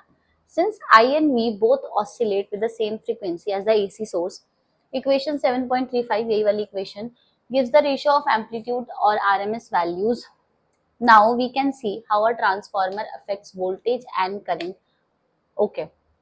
अगर आपको क्या होगा, अगर कोई भी न्यूमेरिकल आएगा ना, अब देखो यहाँ पे आपको 1 2 3 4 5 6 चीज है, दो रेशियो को अगर इक्वल कर देंगे हम तो हमारे पास 4 चीज हो गई, इस रेशियो में, इस रेशियो में और इस रेशियो में, ठीक है, तो आपको 3 चीज दी होगी, आपसे 1 चीज पूछी होगी, तो क्रॉस मल्टीप्लाई करके आप निकाल लेना, बस ये चीज याद रखना आप, ठीक है, बाकी कुछ भी दिया हो क्रॉस मल्टीप्लाई करके आप उसको कैलकुलेट कर सकते हो, ठीक है। That is if the secondary coil has a greater number of turns then primary, the voltage is stepped up. अब हमारे पास 2 टाइप के ट्रांसफार्मर होते हैं, एक होता है स्टेप अप ट्रांसफार्मर, एक होता है स्टेप डाउन ट्रांसफार्मर, ठीक है, तो there are basically 2 types of transformers, first is step up transformer and second is step down transformer. तो स्टेप अप और स्टेप डाउन ट्रांसफार्मर में क्या डिफरेंस होता है, देखो, the secondary coil has greater number of turns, the voltage is stepped up. This arrangement is called step up transformer. जिस transformer में जो सेकेंडरी नंबर के कॉइल्स होते हैं मतलब NS वो ग्रेटर होते हैं NP से, प्राइमरी कॉइल से, और जहाँ पे वोल्टेज सेकेंडरी की ग्रेटर होती है प्राइमरी से, उसको हम स्टेप अप ट्रांसफार्मर कहते हैं। तो इसका उल्टा क्या हो जाएगा कि नंबर ऑफ प्राइमरी वाले जहाँ ज्यादा होते हैं, ठीक है, सेकेंडरी से, और voltage of primary is greater than secondary, तो वो कैसा ट्रांसफार्मर हो जाएगा बेटा, स्टेप डाउन ट्रांसफार्मर हो जाएगा। तो यही यहाँ पे वही सब लिखा हुआ है, ठीक है, तो ये ट्रांसफार्मर में आपको बस यही पढ़ना था, इसके आगे लॉसेस हैं अब। Okay, so the equations obtained apply to the ideal transformer, But in actual transformers, some energy losses do occur due to the following reasons. अब कोई भी चीज तो 100% कोई भी ऐसा डिवाइस बनेगा वो 100% एफिशिएंट नहीं होगा, उसमें कुछ ना कुछ एनर्जी लॉस होएगा, मतलब फ्लक्स लॉस होगा। तो वो एनर्जी या फ्लक्स लॉस किन रीजंस की वजह से हो सकता है ना ट्रांसफार्मर में, वो पूछे, और ये बहुत इंपॉर्टेंट है 2 मार्क्स में। मतलब कभी कभी क्या होता है, आपका 5 नंबर का क्वेश्चन आएगा, ट्रांसफार्मर का सब कुछ बताओ, उसका डायग्राम बनाओ, है ना, स्टेप अप ट्रांसफार्मर बताओ या स्टेप डाउन बताओ, 3 मार्क्स में। और 2 मार्क्स में आपको ये भी पूछ सकता है कि एनर्जी लॉसेस क्या होते हैं, तो आपको ये लॉसेस बहुत इंपॉर्टेंट है। 4 लॉस तो आप बिल्कुल मतलब बहुत अच्छे से रट्टा मार लो, वैसे तो इजी है, कुछ नहीं है, एक बार पढ़ोगे तो लर्न हो जाएंगे, बट स्टिल ये 4 लॉस आप लर्न करके ही जाना अपने पेपर में। सो सबसे पहला लॉस होता है flux leakage. There is always some flux, अभी मैंने आपको पीछे बताया कि हम ये अज्यूम करते हैं कि कोई फ्लक्स लीक नहीं हो रहा, बट ये तो हम अज्यूम कर रहे हैं ना, एक्चुअली में तो फ्लक्स लीक होता ही है। So first loss is flux leakage, there is always some flux leakage and that is not all the flux due to primary passes through the secondary due to poor design of the core or the air gaps in the core, it can be reduced by winding the primary and the secondary coil over one the other. मतलब अगर flux leakage हो रहा है तो उसको हम रोक कैसे सकते हैं कि हम प्राइमरी कॉइल और सेकेंडरी कॉइल को, जैसा फर्स्ट वाला डायग्राम था ना ऐसा वाला,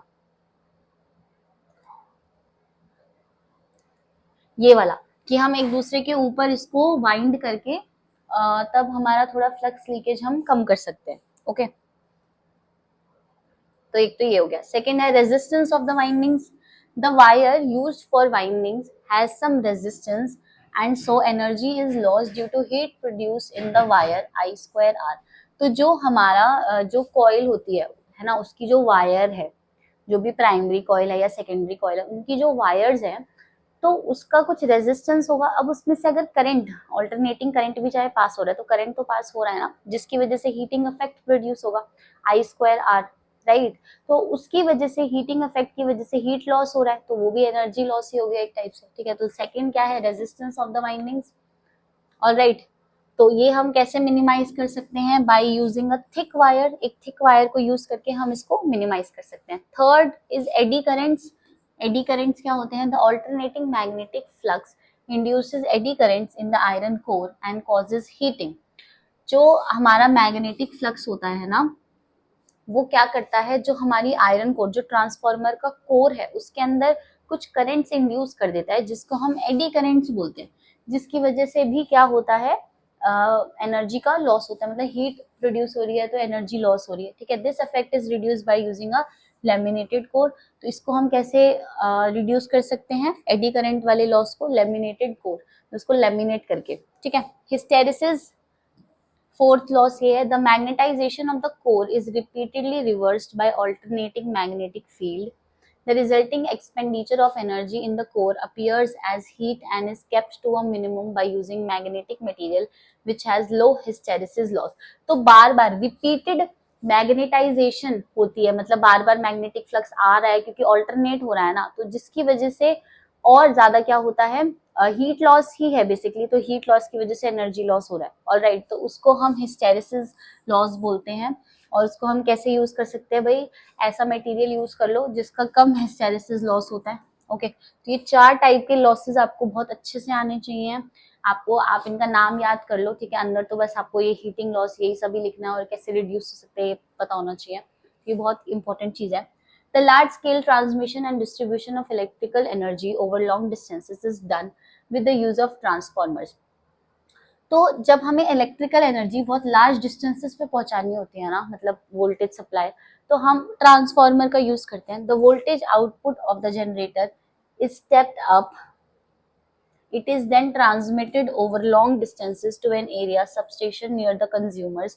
There the voltage is stepped down. पहले वोल्टेज स्टेप अप होके भेजते हैं, ठीक है, वहां पे जहाँ पे पहुंचती है, जहाँ पे कंज्यूमर्स हैं, मतलब बेसिक जैसे हमारी लोकेलिटी में आएगी अगर वोल्टेज, तो वहां से वो स्टेप अप होके आ रही है. ठीक है, जो भी पावर स्टेशन है, जब यहाँ पे जो हमारी गली के बाहर ट्रांसफार्मर लगे होते हैं, तो जब वहां आती है तो वहां के ट्रांसफार्मर का काम क्या होता है कि उस स्टेप अप को थोड़ा डाउन करे, मतलब कम कर दे उस वोल्टेज को. ठीक है, बस यही है. It is further step down and distributing substations and utility poles before power supply of 240 volt या 220 वोल्ट रीचेज आवर होम्स.